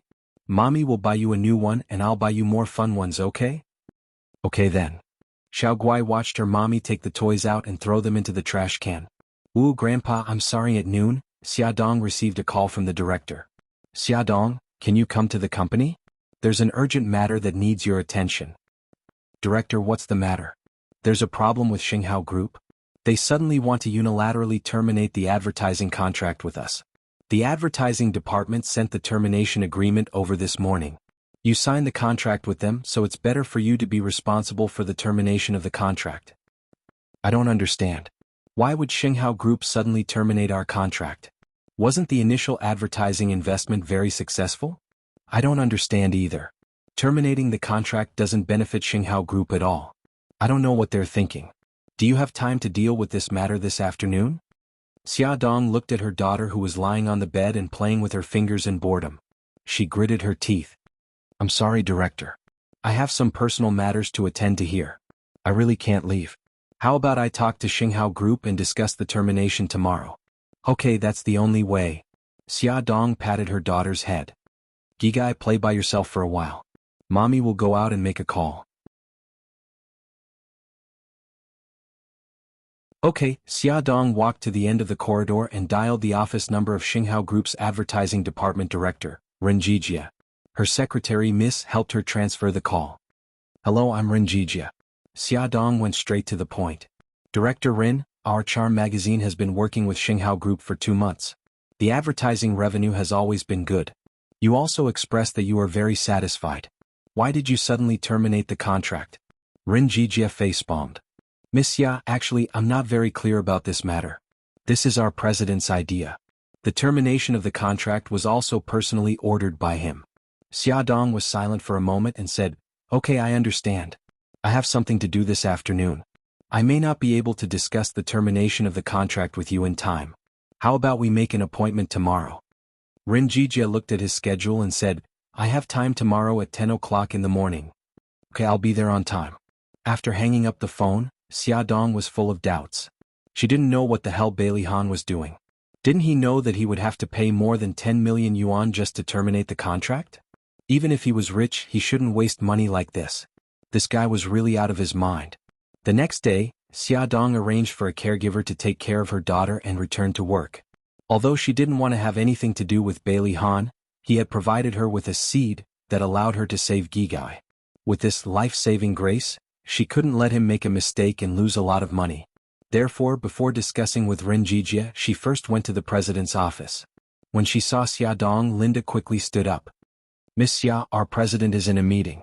Xia Dong raised her eyebrows. I haven't told you why I'm here and you already know that I want to see him. Well, the president had already instructed that as long as Xia Dong asked to see him, there were only 2 words and that was, no. Linda smiled awkwardly. The president said that he doesn't have time. Xia Dong smiled faintly. It's okay. I'll wait until President Bailey has time. Linda laughed dryly. Miss Xia, actually the president, he doesn't want to see you. Of course Xia Dong knew the reason. However, she was even more curious. Why didn't Bailey Han want to see her? She smiled calmly. So now, Miss Linda, can you please tell me whether President Bailey is in the office or not? Linda didn't want to offend Xia Dong because of the Mika Kito's fiancé halo above her head. However, Bailey Han was her boss after all. She couldn't afford to offend him. After weighing the pros and cons, she said vaguely, the president said that he's not in. Xia Dong raised her eyebrows. That meant that he was in. She said thank you to Linda and turned to leave. 10 minutes later, she returned to Bailey Han's office wearing a cleaner's uniform.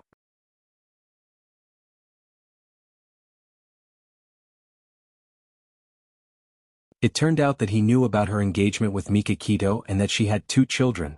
In his eyes, she must be a woman who would do anything for vanity. She didn't intend to explain anything. She bit her lip and said, even if you hate me because of this, there's no need to break the contract and cause a loss of 10 million yuan. He stared into her eyes. Don't you want to explain why you lied to me? Xia Dong clenched her fists and tried to make herself look calm. There's nothing to explain. I've already said what I wanted to say. If you insist on losing 10 million yuan, I won't say another word. His face was ashen. He gritted his teeth and said word by word, good. You're ruthless. He suddenly reached out and pointed at the door. Now get out. Don't ever appear in front of me again. Xia Dong raised her head slightly. She made herself look arrogant, calm as she walked out of his office. As she closed the door, a loud bang came from behind her. An antique vase, bearing the brunt of Bailey Han's fury, was smashed into pieces. Xia Dong's back was facing the office door. She closed her eyes. When she opened them again, her eyes were clear. She silently prayed in her heart, Bailey Han, I'm sorry. Only by making him hate her would he return to his own world and no longer have anything to do with her. This was good. This was really good. Xia Dong didn't hesitate at all. She changed her clothes in the bathroom and walked into Ren Jijia's office to discuss the termination of the contract with him. Although she represented Charm Magazine, she didn't blame Xinghao Group for breaching the contract. In terms of the liquidated damages, she only set the lowest amount according to the rules. Both sides reached an agreement. Ren Jijia stood up and shook her hand. Miss Xia, thank you for showing mercy this time. I hope we'll have a chance to work together in the future. Xia Dong smiled politely. Director Ren, you're too polite. We've had a good time working together. I look forward to working with your company next time. The two exchanged some pleasantries. Xia Dong said goodbye. Her assistant, Su Xingchen, walked her to the elevator and the door. The elevator came up from the first floor. It took a long time. Xia Dong stared intently at the changing numbers on the elevator. Beauty novel Hongcha 866.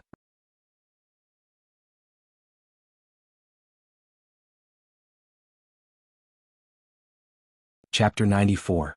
Su Xingchen suddenly said, Sister Xiao Xia, we're actually half-sisters. Did you know that? Xia Dong said lightly, Is that so? I'm not interested in that. In my heart, Dad has already passed away. From the moment Xia Jinxing abandoned her and her mother, he had already died in her heart. Su Xingchen showed a sad expression. Sister, don't say that. If Daddy hears it, he'll be sad. Actually, I've always wanted to have a sister. In the future, can you be my sister?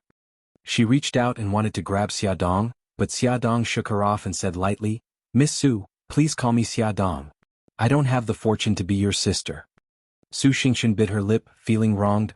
Sister, do you hate me and Mommy for snatching Daddy away? As long as you're willing, we can be a family. I'm sorry, I'm not willing. The elevator is here. I'll leave first. Xia Dong walked into the elevator and looked at Su Xingchen, who was standing outside, expressionlessly. The elevator door closed. Su Xingchen's pitiful, wronged, and painful expression was all gone. She revealed a slight smile. Of course, she didn't really want to be good sisters with Xia Dong. She just wanted to get close to her to achieve her goal. She didn't expect her to be so guarded and actually rejected her time and time again. But it didn't matter. She didn't want to face her with a fake smile every day anyway. Xia Dong walked out of the Shanghao Group building while talking on the phone. Hello, Sister Li. Is Xiao Guai okay? Then I'm relieved. Thank you for your hard work. I'll come and see her after work. After hanging up the phone, she touched her belly. Baby, you have to be Gigai. Grow up quickly so that you can save your sister. Do you understand? Bailey Han was very irritable. He stood in front of the window and looked at the scenery outside. His mood didn't improve at all. He hated that woman for always being able to control his emotions. He hated her even more for silently admitting to her crimes. This was a way of admitting that he was fooled by her like a fool. How despicable. Before he could calm down, Su Yunqian called. Han, Mommy just called to tell me that old madam and the rest have already set our wedding date. It's the 15th of next month. What do you think? Today was the 16th. It would be a month to the 15th of the next month. Bailey Han's hand holding the phone tightened. And I have no objections. Su Yunqian smiled. When will the wedding dress, the wedding, the church, and the hotel? Bailey Han paused for a moment. Just leave these matters to the butler. No, I want to be like an ordinary bride and personally prepare for this wedding. Do you think it's troublesome? I don't worry, She giggled. How can that be? I'm overjoyed. Then, are you willing to prepare for the wedding with me? His frown deepened, but he didn't refuse. Okay, I'll listen to you. She kissed him on the phone. Han, you're the best. I love you. He said, Okay, I have to go to a meeting. Talk to you tonight. Alright, go ahead and do your work. In Su Yunqian's office, she was beaming. Ever since she found out about the wedding date, her smile hadn't disappeared. She wanted to tell the whole world that she was going to get married to the man she loved deeply. Although she couldn't tell the whole world, she could tell her rivals, such as her dear cousin Su Xingqian, to stop her from having unrealistic fantasies. Su Yunqian's smile became even brighter. She pressed Su Xingqian's number and said, "Xingqian, congratulate me. I'm going to marry Han." Su Xingqian almost threw her phone away. The smile on her face was uglier than crying. Only her voice was normal. "Then I really have to congratulate you. Sister Yunqian, when is your wedding date?" "On the 15th of next month. I want you to be my bridesmaid. Are you willing?" Su Xingqian almost broke her teeth. "I'm willing, of course I'm willing. Sister Yunqian, the director is looking for me. I'll hang up first. Talk to you next time." "Okay, go ahead. Bye-bye." Su Yunqian hung up the phone with a smile. She was in a good mood. It felt so good to defeat her love rival. Brother Han was going to get married, but the bride wasn't her. Su Xingqian was angry and sad. She had been so focused on dealing with Xia Dong that she had neglected Su Yunqian. No, she wouldn't let Su Yunqian have her way. At night, Su Xingqian invited her good friends Bailey Fei Yin and Bai Meiwei to a bar to relax. In the bar, the lights flickered and the electronic music was deafening. The noisy air was filled with the ambiguous smell of alcohol and perfume. All kinds of men and women were crazily twisting their waists and buttocks under the dim lights. The three of them ran to the dance floor and showed off their dancing and figures. They were harassed from time to time, but they ignored it. The three of them gathered together and laughed. After dancing until they were tired, they sat down at the bar counter. Bai Meiwei smiled and said, "Xingqian, you used to have the best temper. Whenever you met someone who hit on you, you would politely decline. What's wrong with you today?" Bailey Fei Yin interrupted, "I know. Xingqian, it's because my cousin is getting married. She's not happy." "Bailey Han is getting married?" Su Xingqian smiled. "Yes, on the 15th of next month. Sister Yunqian even asked me to be her bridesmaid." Bai Meiwei raised an eyebrow. "This Su Yunqian, she's doing it on purpose." Su Xingqian hurriedly said, "Meiwei, don't say that about my cousin. She's very good to me. I think she's definitely not doing it on purpose." "Only a naive fellow like you would think that." Bai Meiwei rolled her eyes at him in annoyance. "I've seen that cousin of yours before. She's definitely a smiling tiger with a fierce heart. Don't be fooled by her and still help her count her money." Su Xingqian smiled bitterly. "Don't talk about me."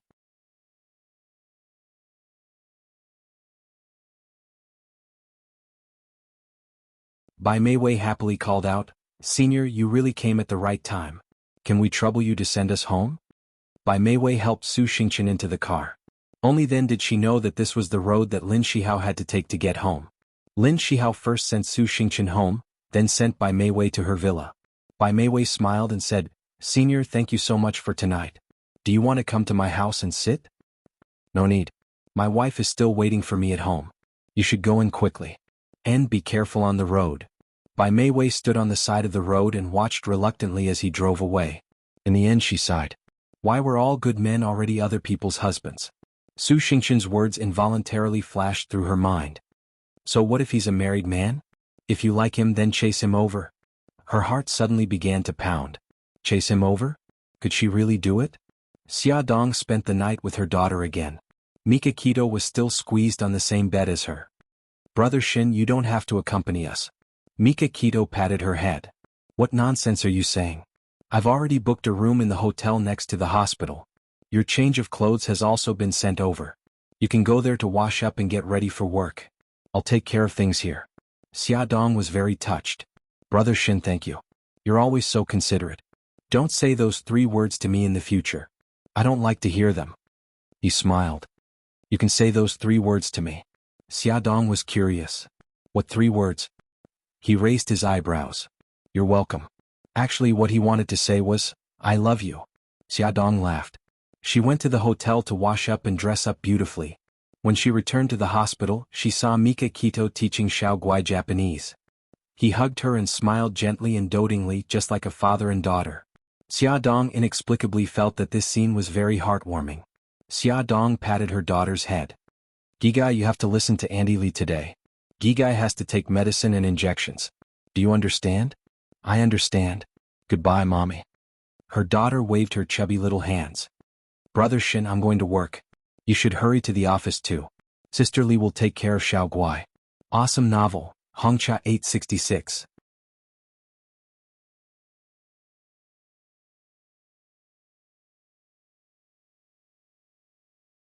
Chapter 95. Mika Keto smiled faintly. I'm the boss.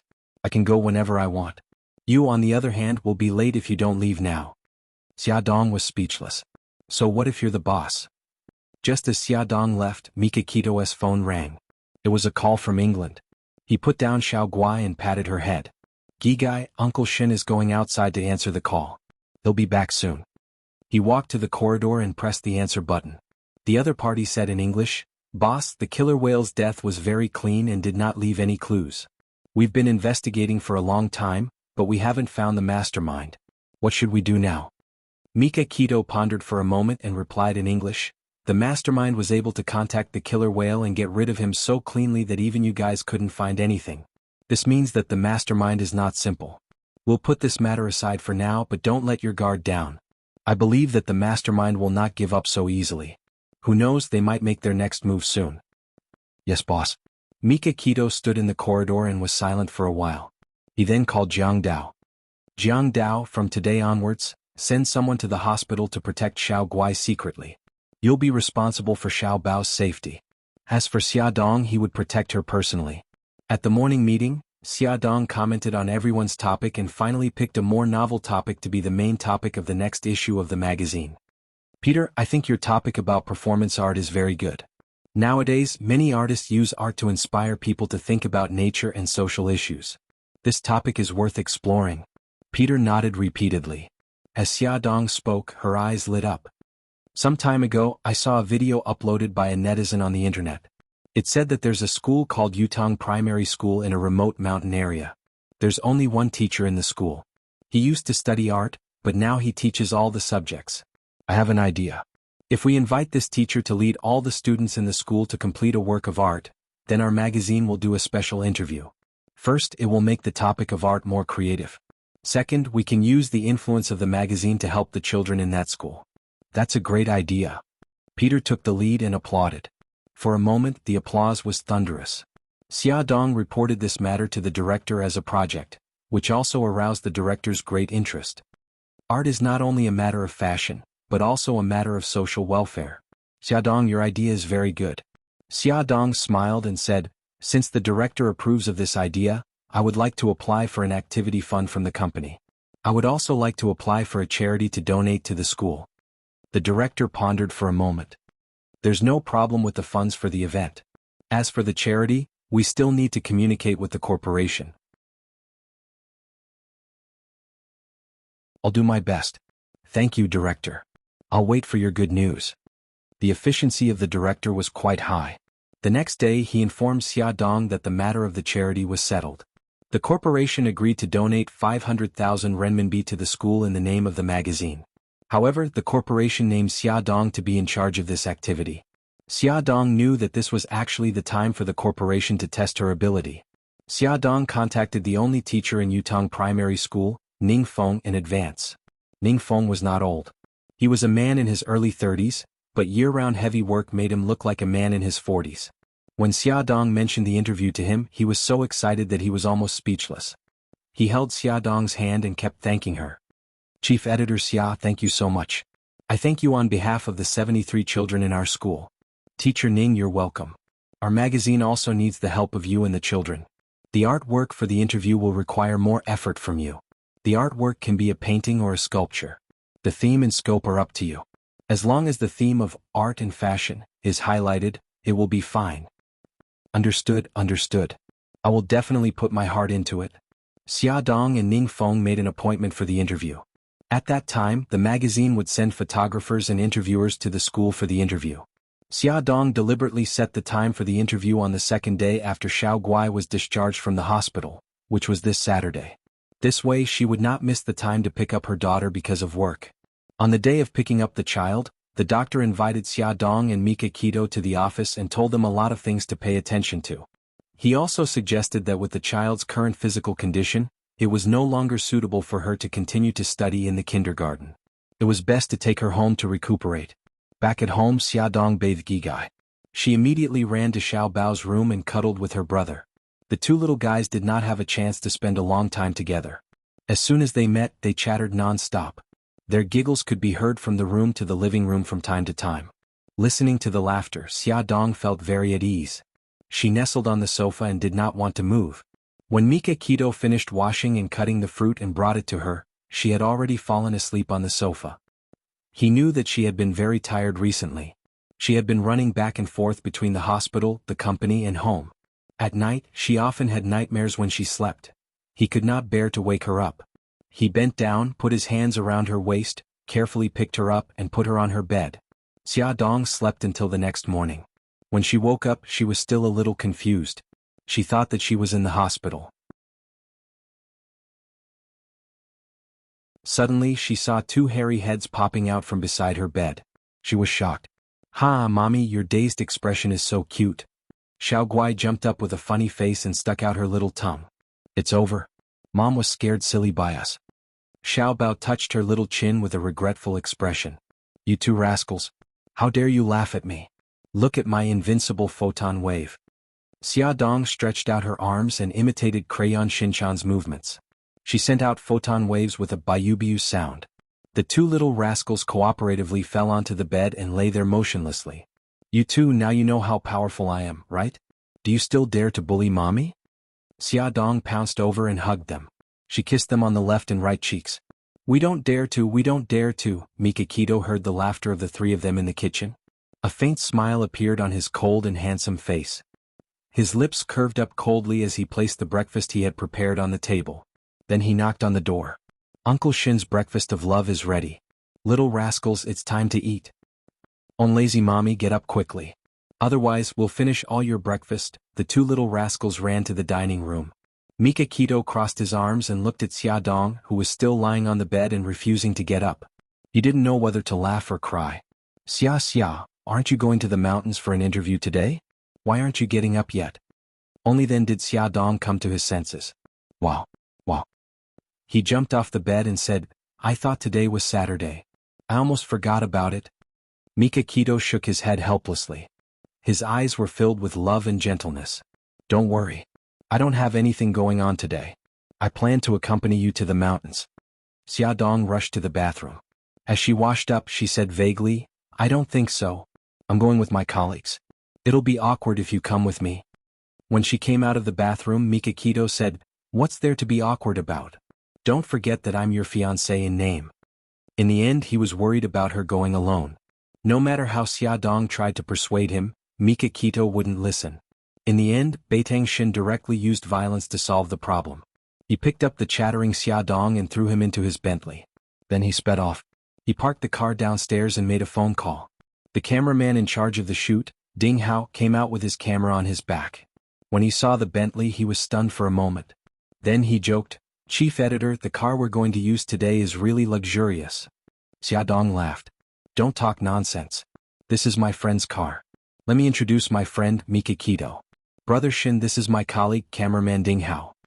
Mika Keto's name was well known. Ding Hao reached out his hand with a smile. "Mr. Beitang, it's an honor to meet you. You're so nice to our chief editor." Mika Keto shook his hand politely and looked indifferent. "I'm sorry. I hope you don't mind me accompanying Xia." No, Mr. Beitang, you're too polite." Xia Dong sat next to Mika Keto while Ding Hao sat in the back seat. Mika Keto looked cold and aloof in front of outsiders. She seemed unapproachable. However, she was very protective of Xia Dong. Ding Hao couldn't help but sigh. She had a rumored boyfriend, the second young master of Bailey.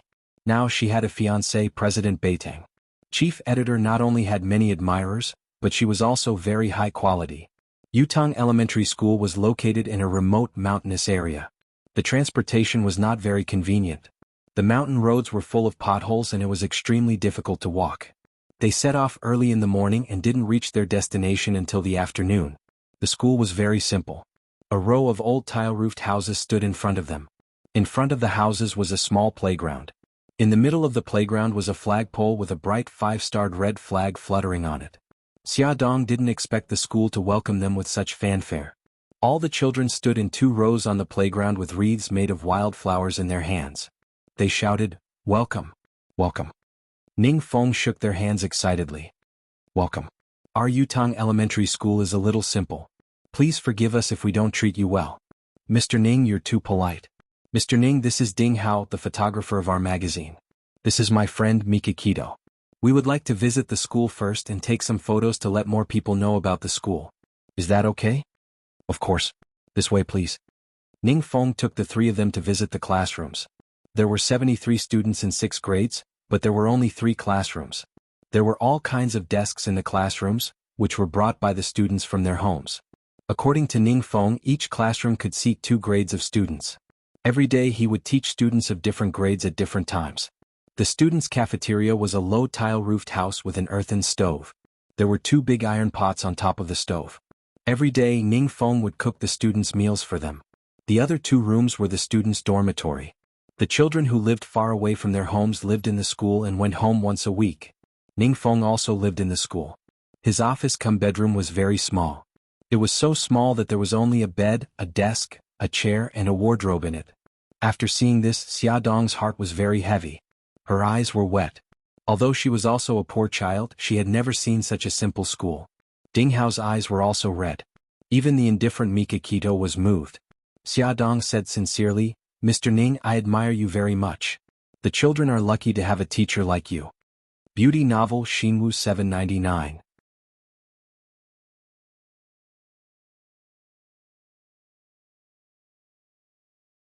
Chapter 96. Chief Editor Xia, you're flattering me. In fact, I'm also from the city. After working in the city for a while, I've seen too much hypocrisy and deception. I felt that life was boring and meaningless. One day I walked here with my bag and saw these children. Although they were poor, they had never given up chasing their dreams. So I stayed. In fact, it was these children who changed me. I should say that I'm very lucky to have met them. Xia Dong was very moved. She decided to do an exclusive interview with Ning Feng so that more people would pay attention to his deeds. Ning Feng smiled embarrassedly. Chief Editor Xia, the children have finished the artwork you mentioned. Do you want to have a look now? Okay, please lead the way. Ning Feng took them to the small yard behind the school. When they saw the things placed in the yard, the 3 of them were immediately shocked. In the yard, there were 12 hand-woven animals neatly placed. They were the size of real animals. The smallest was a mouse and the largest was a cow. These animals were lined up in the order of the 12 zodiac signs. They stood lifelike in this narrow yard. Ning Feng introduced, these are the 12 zodiac signs. All of them are woven with willow branches. The willow branches were picked by the children from the river. These animals were also woven by them. Ding Hao frantically pressed the shutter and praised, this is incredible. Chief Editor, look at this cow. It's as if it's alive. These children are still so young. How can they have such good craftsmanship? Ning Feng smiled proudly. Because the people living in this land have relied on weaving for a living for generations. The children also began to learn this skill from an early age. Xia Dong was shocked and moved. It must not be easy to weave the 12 zodiac signs in 3 days. Ning Feng said, the children said that they must not lose face for the school and their hometown. Even if they don't eat or sleep, they must complete the task. Xia Dong's eyes flashed with tears as she firmly said, Teacher Ning, don't worry. We will definitely do a good job in this interview and let more people see the current situation of Yutong Elementary School. We will let the school receive help from society so that the children can concentrate on their studies. Chief Editor Xia, we are relieved to hear your words. You are the great benefactor of our Yutong Primary School. Ning Feng bowed to Xia Dong with red eyes. Xia Dong hurriedly supported him. Teacher Ning, you're too much. We still want to interview a few children. Please arrange it for us. The 2 children who were interviewed were the ones with the best academic results but the poorest family background. They deliberately changed into clean clothes, washed their faces, combed their hair and faced the camera. They sat stiffly and did not dare to move. Outside the window, a group of children lay on the ground and watched curiously, but no one said a word. Don't be nervous. Xia Dong comforted them. She wanted them to relax, but she did not expect them to be even more nervous. She changed her approach and said with a smile, I have 2 children too. They are less than 5 years old and have just started kindergarten. 2 days ago, their teacher taught them a children's song. Let me sing it for you. Mika Kito's deep eyes fell on her. She did not know what she wanted to do. Ding Hao's face was bitter. He wanted to cover his ears, but unfortunately he did not have a 3rd or 4th hand. Under the banyan tree by the pond, cicadas are calling for summer. Her voice was soft and clear. She sang the familiar childhood. Ding Hao's eyes widened. It was different. It was different from the wailing of ghosts and howling of wolves in the KTV. The chief editor sang beautifully and beautifully. Xia Dong sang as if she was deeply immersed in it. Just as everyone's emotions were stirred by her, she suddenly stopped and said with a smile, "Is there anyone who can sing? Can you sing with me?" Ning Feng had taught the children this song before, so they all knew how to sing it. They could not help but sing along with her. The two children who were interviewed also sang along. After the song, the children all smiled and their nervousness dissipated. Ding Hao gave Xia Dong a thumbs up. The information obtained from the interview was enough to make people weep. Of the two children, one was from a single-parent family. He had lost his father when he was young. His mother sold herbs for his living and education. He had to walk more than 10 kilometers to school every day just to go home and help his mother pick herbs after school. The other child had 3 younger sisters. She was the oldest girl. At the beginning of the year, her parents did not allow her to go to school. She knelt on the ground and begged for a day and a night. Finally, her parents agreed to let her go to school, but she had to pay for her tuition and living expenses. Because her family was too poor to pay for it, she had to go to town every weekend to pick up scraps and beg on the streets to earn money for her tuition and living expenses. There were several times when Xia Dong could not control her emotions and choked. Ning Feng was right. These children had strong souls. No matter how big the disaster was, they were always tenacious. She should learn from them. After the interview, Xia Dong was in a heavy mood. On the way back, she did not say a word. Nowadays, people felt that they were the most miserable people in the world. In fact, it was just because they had not seen anyone more miserable than themselves. Xia Dong decided to change the fate of the children in Yutong Primary School. In order to expand the influence of the magazine and let more people see the interview, Xia Dong deliberately greeted her friends in the circle and asked them to help promote it. She also asked Bailey Yun to persuade Lin Weiwei, the Queen of Heaven, to say at the press conference, "I like to read Charm magazine very much. I buy every issue," so when the new issue of the magazine came out, it immediately caused a sensation. Many readers called with tears in their eyes and asked about the situation of Yutong Primary School. They also proposed to donate to the children. Xia Dong struck while the iron was hot. She pulled strings with the relevant departments and called for a donation to Yutong Primary School. Charm magazine took the lead and proposed to donate 500,000 yuan. Xia Dong also donated 100,000 yuan in her own name. Mika Kito donated 1 million yuan in the name of Bo Ao Group. Xia Dong found Bailey Han's check of 100,000 yuan and donated it in his own name without hesitation. The impact of this donation was very wide. Even the finance department of Shanghao Group made a budget for this batch of funds. Linda sent the budget of the finance department to Bailey Han. Bailey Han asked, "What's the matter with this donation?" The Prince Charming CEO was busy preparing for his wedding during this period of time, so he did not pay attention to the public welfare. Linda explained to him, "President, Charm magazine recently did an exclusive interview." Bailey Han interrupted her, "It has something to do with Charm magazine?" "Yes." "Return it." Bailey Han's face darkened. "Return this financial budget. Our company will not participate in any activities related to Charm magazine in the future." Yes. He did not want to be involved in anything related to that woman. Bailey Han's face was cold and heartless. After a while he received a call. "Mr. Bailey, I'm a staff member of the Public Welfare Fund. Thank you very much for your personal donation to Yutong Primary School." Bailey Han frowned. "I think you've got it wrong. I didn't donate." "It can't be wrong. We received your 100,000 yuan donation check today. Thank you very much for your support to the education industry." The staff member gushed about his gratitude and respect to Bailey Han. Bailey Han's frown deepened. 100,000 yuan? Check. Could it be that this check was the one he let that woman deal with? What nonsense was this donation to Yutong Primary School? Bailey Han said, "I'm very busy." He interrupted the staff member and hung up the phone. He hated things that were out of his control. Therefore he opened the webpage and logged into Charm magazine's official website. He finally understood what this donation was all about. Originally he entered the website with a crusade mentality. However, after reading the interview with Yutong Primary School and seeing the shocking photos and words, he fell silent. He called Linda in through the internal phone. "The financial department just sent over the donation budget. I've approved it. Inform the financial department to add another 1,000,000 yuan." Linda's eyes lit up. "Yes, President." Bailey Han leaned back in his chair. His gaze fell on the photos and he felt a little complicated. Xiaodong, you're a woman full of lies. So, you have a heart too? In just 1 week, the magazine alone had raised 5 million yuan in donations. When Ning Feng heard the news, he was so excited that he shed tears of gratitude. Because of the rainy season, the school's buildings were too simple and crude. They were afraid that it would be dangerous, so the local government decided to use the donations to build a 3-story building first. Mika Kito said that the Boa Group would build the building for the school free of charge in the shortest time possible. The local government and the villagers were grateful. On the day of the groundbreaking ceremony, the local government invited Mika Kito, Xiaodong, and a dozen other well-known donors to attend. Unfortunately, Senku Group encountered some problems, and Mika Kito had to rush back to deal with it. That's why he missed the ceremony. Mika Kito left in a hurry the night before the ceremony. Before he left, he asked Jiang Dao to stay behind to protect Xiaodong. Jiang Dao is Mika Kito's assistant in name. Since Mika Kito is not around, Jiang Dao can take his place and attend the ceremony with Xiaodong. Many famous people attended the ceremony, including the mayor and the secretary of the municipal party committee.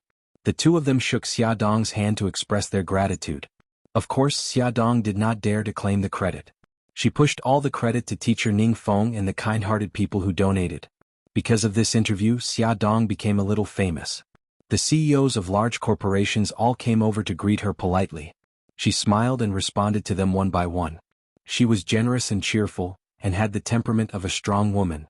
She did not know that her every move was being watched by Bailey Han. Bailey Han did not like to show his face in public, and he expected that Xiaodong would also attend. So when he received the invitation, he wanted to refuse. However, old Bailey's wife did not see it that way. She insisted that he accept it.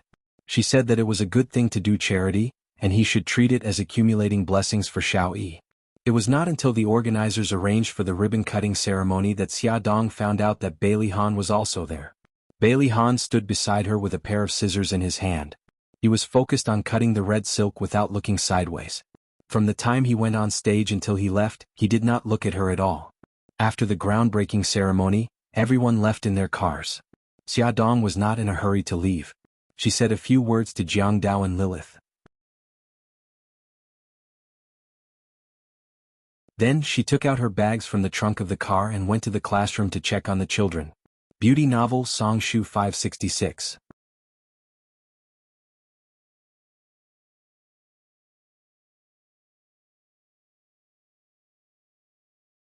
Chapter 97.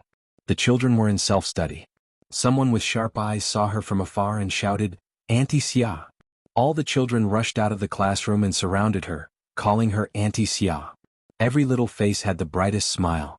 Xiaodong smiled and said, "Quick, take a look at what I've brought for you." The children took a step back and she put down the bags in her hands.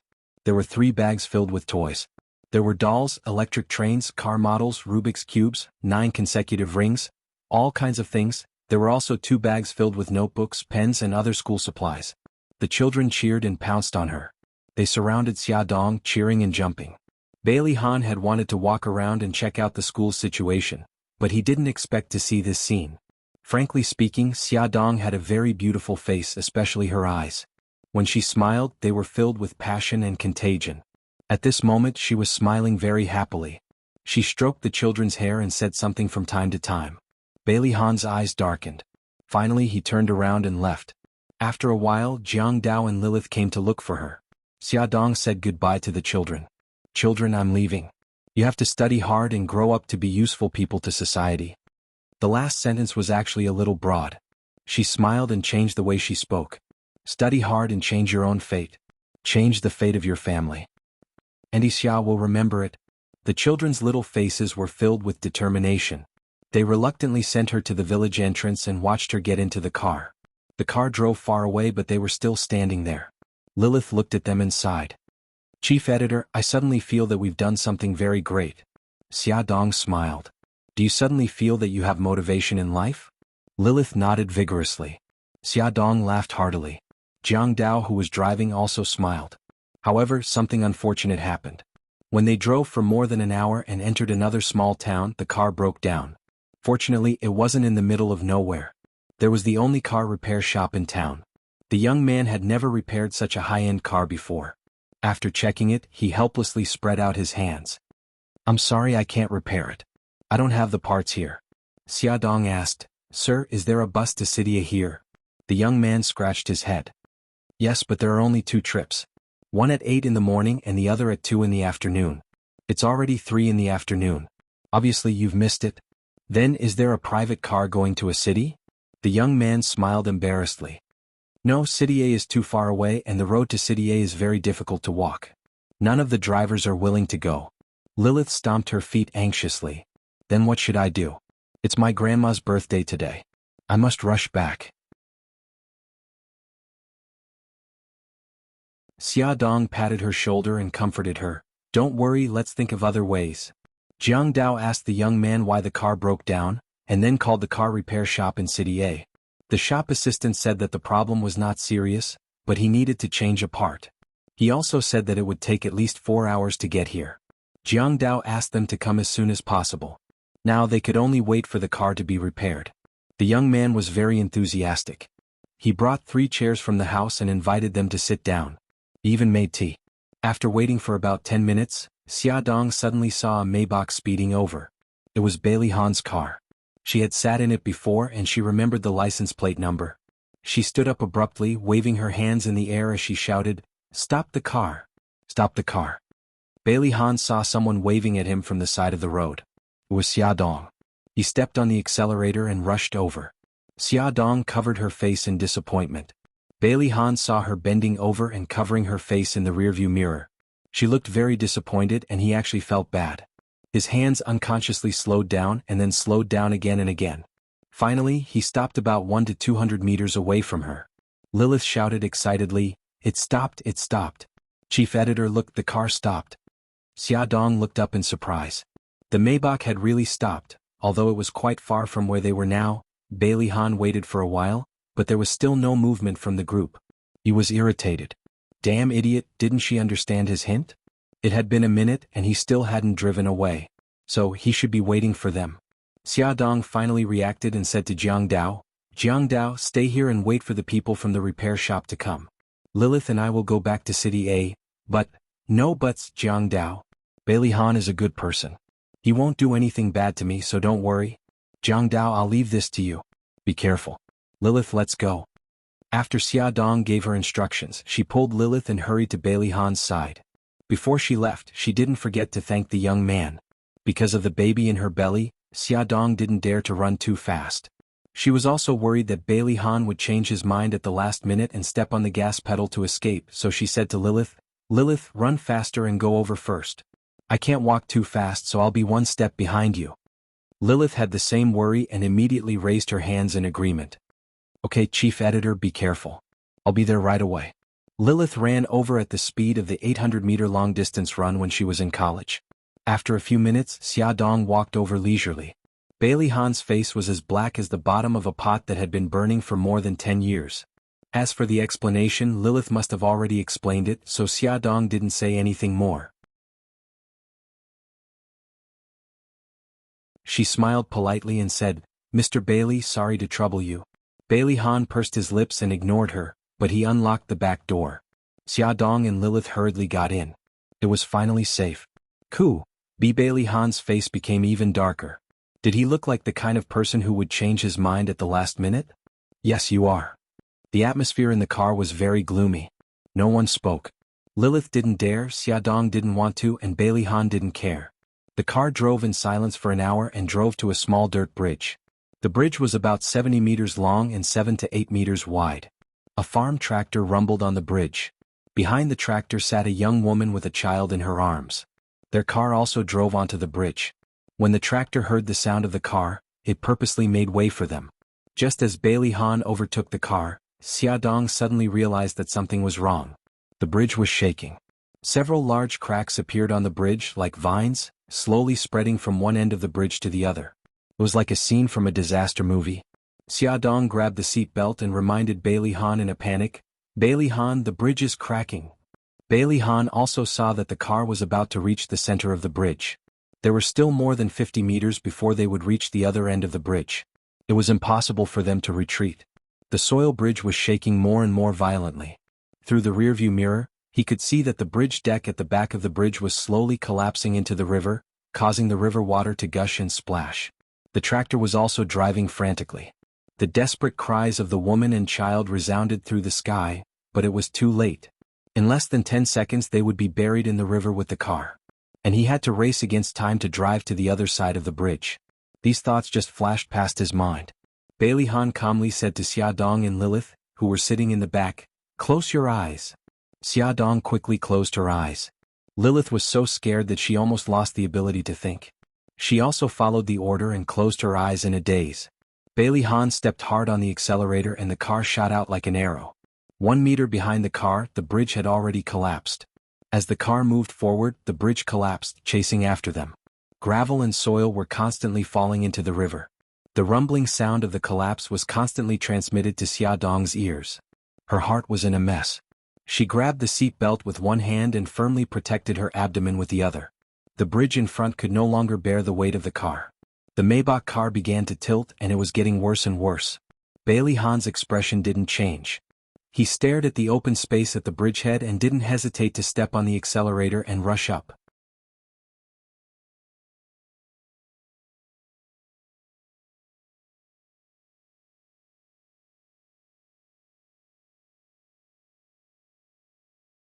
Chapter 98. Bailey Han glanced at her and started the car. After driving for almost an hour, the police cars and ambulances drove in the direction of the collapsed bridge. The last police car stopped them and asked about the situation. After learning that they were the ones who called the police took down their contact information and said that they would be invited to record their statements when they returned to the city. Bailey Han and the other two were very cooperative. In the end, the police bowed to the three of them and got into the car to chase after the police car in front. Xiaodong then remembered that with the bridge collapsed, the people at the car repair shop would not be able to cross the river and repair the car. Similarly, Jianghu would not be able to return to the city. She quickly contacted Jianghu and briefly told him what had happened. After Jianghu heard it, his back was instantly drenched in cold sweat and his heart trembled. Luckily Miss Yao was fine. Otherwise when the boss came back he would definitely be killed. After a long while Jianghu said, "Miss Ya, it's good that you're fine. You don't have to worry about the car. I'll think of a way to return to the city tomorrow. Please take care of yourself." "Okay, I got it. You be careful too." It was already past 9 at night when they returned to the city. Lilith had calmed down a lot. She said that she would take a taxi back and asked Bailey Han to drop her off at the intersection. Only Bailey Han and Xiaodong were left in the car. Bailey Han glanced at her. After a while he said, "Tell me the address. I'll send you back." "No need. I'll take a taxi back too. I've already troubled you today."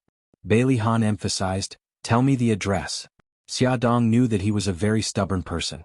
If he insisted on something he would definitely do it. She could only tell him the address. Bailey Han drove her to the neighborhood without a word. When she got out of the car her legs were a little weak. She tried to stand straight and smiled. "Thank you for today." Bailey Han said lightly, "Go upstairs." Xiaodong nodded and walked step by step to the elevator. Bailey Han watched her figure disappear into the corridor before he started the car and drove away. After entering the elevator, Xiaodong's fake calmness collapsed. She leaned against the elevator and watched as the numbers continued to rise. Finally it stopped at her floor. The moment the elevator door opened, the smile returned to her face, and she pressed the doorbell of her house. Mommy, you're back." Xiao Guai threw herself into her arms. "Mom, why are you so late? Did anything happen on the way home?" Xiao Bao had calculated the schedule. His mother should have reached home more than an hour ago. "It's okay. Mommy was playing with those kids for a while so I was delayed. Have you guys eaten?" "We've already eaten and the nanny has already bathed us." "Okay, then Mommy will send you back to your room to rest." Xiaodong carried her daughter. "Gigai, did you listen to Auntie and take your medicine today?" "Yes, take your medicine. Do you feel uncomfortable anywhere?" "It was stuffy here in the afternoon but I'm fine now." Xiao Guai pointed to her chest. Xiaodong hugged her tightly and said gently, "If you feel uncomfortable in the future, you have to tell Mommy immediately. If Mommy isn't around you have to tell Auntie, okay?" Yes, I know." Xiaodong put her daughter on the bed and covered her with a blanket. She told her daughter jokes to cheer her up. Suddenly she said, "Mommy, I really want to go back to kindergarten." Xiaodong stroked her daughter's hair gently and said gently, "Gigai, you're sick now so you can't go to kindergarten for the time being. Let's go back when you're better, okay?" Xiao Guai pursed her lips and her big eyes were filled with tears. She said pitifully, but the garden party is coming, and I want to perform on stage with brother. Xia Dong gently wiped the tears from her face and said softly, Gigai, mommy will tell the teacher that you can't go to kindergarten before you're better, but on the day of the garden party, I'll let you perform on stage, okay? Xiao Guai shook her arm and looked at her with tears in her eyes. Mommy, when will I be better? When can I go to kindergarten? Xia Dong squatted in front of her bed and hugged her tightly. Gigai, believe mommy, it won't be long. 10 months, in 10 months you can go back to kindergarten. 10 months, it seems like a long time. Not long at all. Xia Dong stroked her head and smiled. Gigai, you've been in mommy's stomach for 10 months, but mommy thinks that it's a very short time. Really? She looked at her with her big eyes and looked so serious. Really, mommy never lies to Xiao Guai. Xiao Guai smiled through his tears. His smile was bright and dazzling. He nodded vigorously. Okay, then I'll listen to mommy obediently. I'll go back to kindergarten after I recover. You're mommy's good baby. Mommy will sing for you. Xia Dong stroked her daughter's hair and sang a lullaby softly. After 10 minutes, her daughter fell asleep. She bent over and kissed her daughter's forehead and gently closed the door. The light in Xiao Bao's room was still on. Xia Dong knocked on the door and pushed it open before he could answer. Xiao Bao hurriedly closed his laptop and rolled his eyes cutely. Mom, you're invading my privacy again. Xia Dong smiled mischievously. No, I didn't. I knocked. But I didn't say, come in. Xiao Bao whined with a sour face. Xia Dong sat on his bed and pretended to peek at his laptop. Xiao Bao hugged the laptop and wiggled his little butt away from her. He said angrily, I won't let you see it. Xia Dong laughed and said, even if you don't let me see it, I know what you're busy with. Are you worried about what to prepare for the garden party and how to dress up Bailey? Are you searching for information online or asking others what to prepare for? Xiao Bao's eyes widened. Finally, he turned his head away awkwardly and puffed up his face. No. Forget it. Since you're not, then I'll keep my good idea. Oh, what a pity. My peerless good idea. Xia Dong pretended to stretch and stood up to walk to the door. I'm so sleepy. I'd better go back to sleep, Mommy. A certain child quickly jumped off the bed and hugged her thigh. He rubbed against her without any restraint. Mommy, what good idea do you have? Tell me. His soft and gentle voice really made one feel tender and protective towards him. Xia Dong glanced at him and sighed sadly. But I don't respect my son's privacy. No. Mommy, you're the most democratic and respect my privacy the most. Then you're not worried about the program, Mommy? The little bun-like face pouted. He raised his little chin and looked at her pitifully with watery eyes. He complained plaintively, Mommy, you're bullying me, boo-hoo. Okay. I won't tease you anymore. Xia Dong was helpless against her son's ability to act pitiful. She bent down and carried his little body to the bed. She said, my idea is very simple. It's cosplay. Cosplay? Xiao Bao's eyes widened. That's right. Xia Dong rubbed her chin and looked at her son up and down. Good son, there's also a child as talented as you in anime. His name is Conan Idagawa. I know. It's the famous detective Conan. Xiao Bao's eyes lit up at the reminder. Mom, your idea is unprecedented. Thank you, Mom. Xiao Bao kissed her on the cheek. At noon the next day, Xia Dong had just finished lunch and returned to the office when she received a call from Jianghu. Miss Xia, I've returned to the city and am accompanying Miss Gigai at your house. So fast. It must be very tiring. Jianghu, you should take a rest first. No, I'm fine. According to Jianghu, he experienced a series of twists and turns from taking a bus to taking a boat to taking a bus to returning to the city. As for the off-road vehicle that broke down halfway, its fate was even more complicated. In the end, it was towed back to City A by the towing company using a ferry. Xia Dong paused and asked, when you crossed the river where the bridge collapsed, the family of 3 fell into the river. What happened to them? When they were salvaged, they had already stopped breathing. I heard that their family has already claimed their bodies. Although she already knew the answer, Xia Dong still felt a little sad when she heard it confirmed. In the afternoon, the police station called her and asked her and Lilith to make a statement. When Xia Dong and Lilith arrived at the police station, they found that Bailey Han was also there. Bailey Han glanced at them and nodded coldly. Xia Dong also nodded at him.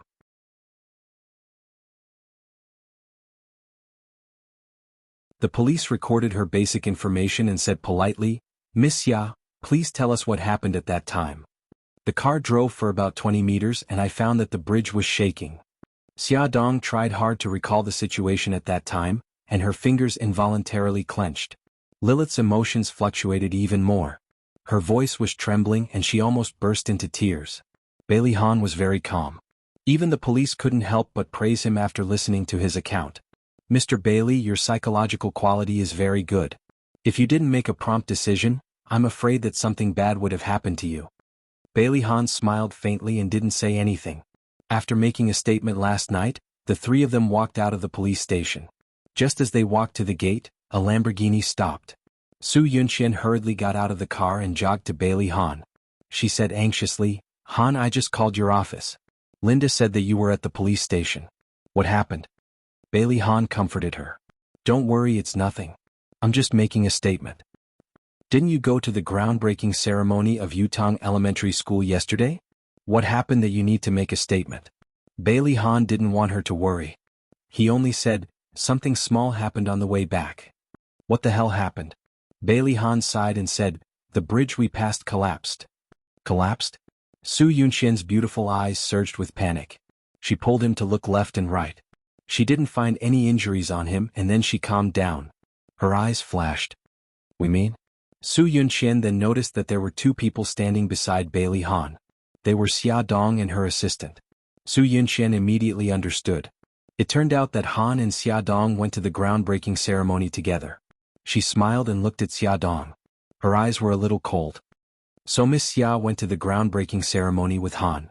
Xia Dong said faintly, Miss Su, let me correct you.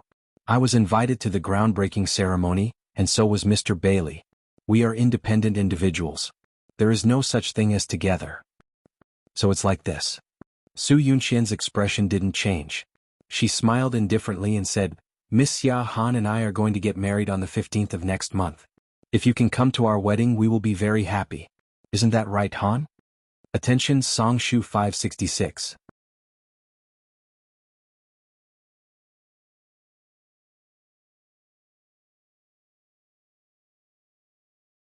Chapter 99. Bailey Han's eyes narrowed. There was no expression on his face, but he clenched his fists. Soon he loosened them and said, yes. Xia Dong smiled calmly. Congratulations. I'm very happy to be able to attend your wedding. Thank you, Su Yunxian said softly as she held Bailey Han's arm elegantly. Han, let's go back. Bailey Han glanced at Xia Dong and got into the car with Su Yunxian. Bailey Han sat in the driver's seat and Su Yunxian sat beside him. She said sadly, Han, why didn't you tell me that the bridge collapsed? Such a big thing. If I didn't find out, were you planning to keep it from me?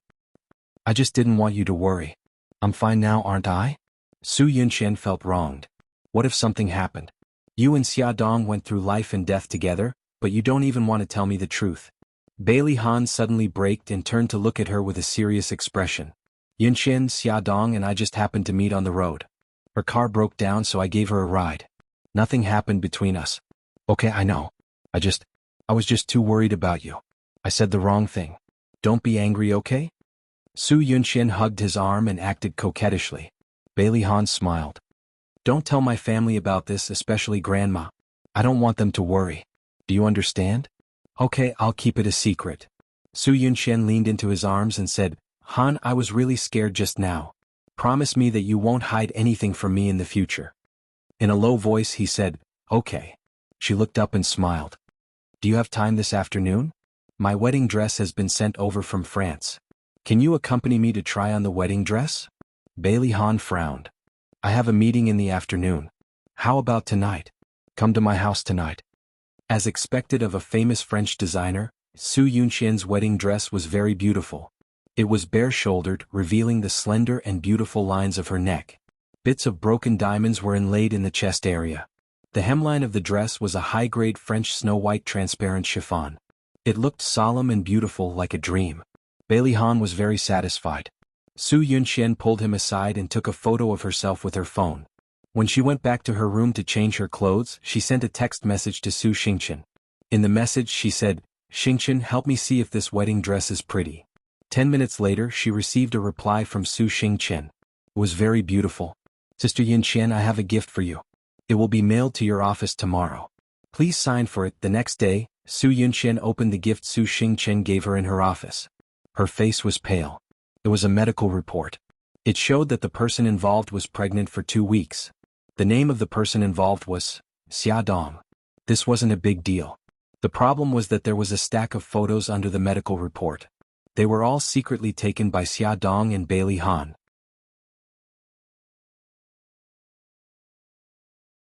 It seemed that they were seducing each other. First, Xiao Tianxing and Bailey Han were talking about something. Then, Bailey Han looked at the direction of the bar counter and walked towards the private room. Then, Xiao Tianxing helped a drunk woman from the bar counter into the private room. Although the photo only showed the back of that woman, even if she turned into ashes, Su Yunqian would recognize her. She was Xia Dong. According to the date of the photo, it coincided with the date of Xia Dong's pregnancy. Was this a coincidence or was it true? Su Yunqian's face was pale. She leaned against the office chair. Her phone rang. It was Su Xingchen. Sister Yunqian, did you receive the gift? I took those photos with my own hands. Also, I noticed that Brother Han stayed in the private room for more than half an hour. Why don't you ask his servants if he came home that night? Su Yunqian's laughter sounded so innocent and considerate, but Su Yunqian knew that her cousin was definitely not someone to be trifled with. Su Yunqian said calmly, "This is between me and Han. You don't have to worry about it." After speaking, she hung up the phone. The photos in front of her and Su Xingchen's words were like the venom of a poisonous snake. They corroded Su Yunqian's rationality. She gritted her teeth and dialed the number in Bailey Han's villa. The housekeeper picked up. The housekeeper was steady and experienced. He was very trusted by Bailey Han. If she asked him rashly, he wouldn't tell her the truth. Su Yunqian used a roundabout tactic. "Housekeeper, I remember that I forgot a piece of jewelry in Han's bedroom on the night of June 2nd. Please have someone keep it well. I'll come and get it when I have time." The other side of the phone was silent for a while. Then he said, "Miss Su, if I remember correctly, you didn't come to the villa on June 2nd. Did I remember wrongly? I still remember that Han came back very late that night. He didn't come home until 1 in the morning. Miss Su, you must have remembered wrongly. Young master didn't come home on the night of June 2nd. He only came back the next day. You said that it might be June 12th. Don't worry, I'll have someone keep the jewelry well." Su Yunqian's hand gripped the phone tightly. Her knuckles turned white. She smiled and said, "I see. Housekeeper, thank you." June 2nd was the date of the photo shoot. Han didn't come home as expected. Su Yunqian's mind was filled with the scene of Bailey Han and Xia Dong entangled in bed. She slumped against the back of the chair and didn't move for a long time. She wanted to directly question Bailey Han, but she held back. They were going to hold their wedding in half a month. She didn't want to complicate things because of this. Her head hurt. What should she do? Su Yunqian looked at herself in the mirror in pain. After about 5 minutes, she finally calmed down and dialed a number. A voice came from the phone. "Sorry, the number you have dialed is not in service." She hung up the phone. Soon she received a call from an unknown number. A man's deep voice came through. "I'm your godfather." "Godfather, what's the best way to get rid of a woman's child without getting into trouble?" "It's an accident. No one will know." Su Yunqian smiled. "Very good. I'll reward you with 2 million yuan. Within 5 days, find an assassin to help me get rid of the child in this woman's belly." She didn't want her to die for the time being. Since she wanted the child, she would destroy her. Only in this way would she suffer more. She sent Xia Dong's photo to the man nicknamed Godfather, and reminded him, "As far as I know, there's a powerful person behind her. I hope your people can really do it without anyone knowing. Don't worry. I've been in this business for many years and I've never failed." Godfather was an intelligence officer of an underground assassin organization. All the assassins in a city bought information and received tasks through him. As long as he released the task of the employer, a large number of assassins would come to him. Then he would choose an assassin to complete the task according to the employer's requirements. Of course, no matter whether the task was successful or not, Godfather would take 10% of the reward as commission. No one knew the real identity and face of Godfather. Su Yunqian didn't know either. She got his contact information by chance. Glamour Magazine, Chief Editor's Office. Xia Dong was busy preparing the report of this month. Her right hand habitually touched the cup and found that the tea inside was empty.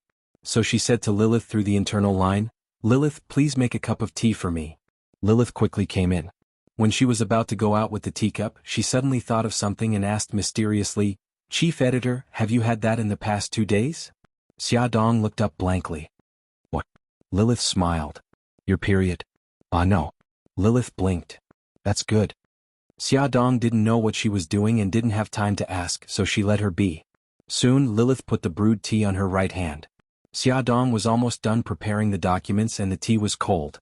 She picked it up and took a sip. It tasted different from the tea she was used to. She looked at the tea leaves in the teacup and saw that they were very thin red petals. Because she was pregnant, she paid special attention to her diet. When she saw that the tea leaves had changed, she called Lilith over to ask about it. "Lilith, what tea is this? It doesn't look like the kind I drink." Lilith smiled and said, "Chief editor, this is saffron. It's good for a woman's health. I see that you don't look too good recently. Drinking saffron can replenish your blood. But people who are on their period and pregnant can't drink it. So I just asked if you were on your period." Xiaodong's hands trembled and she almost overturned the teacup.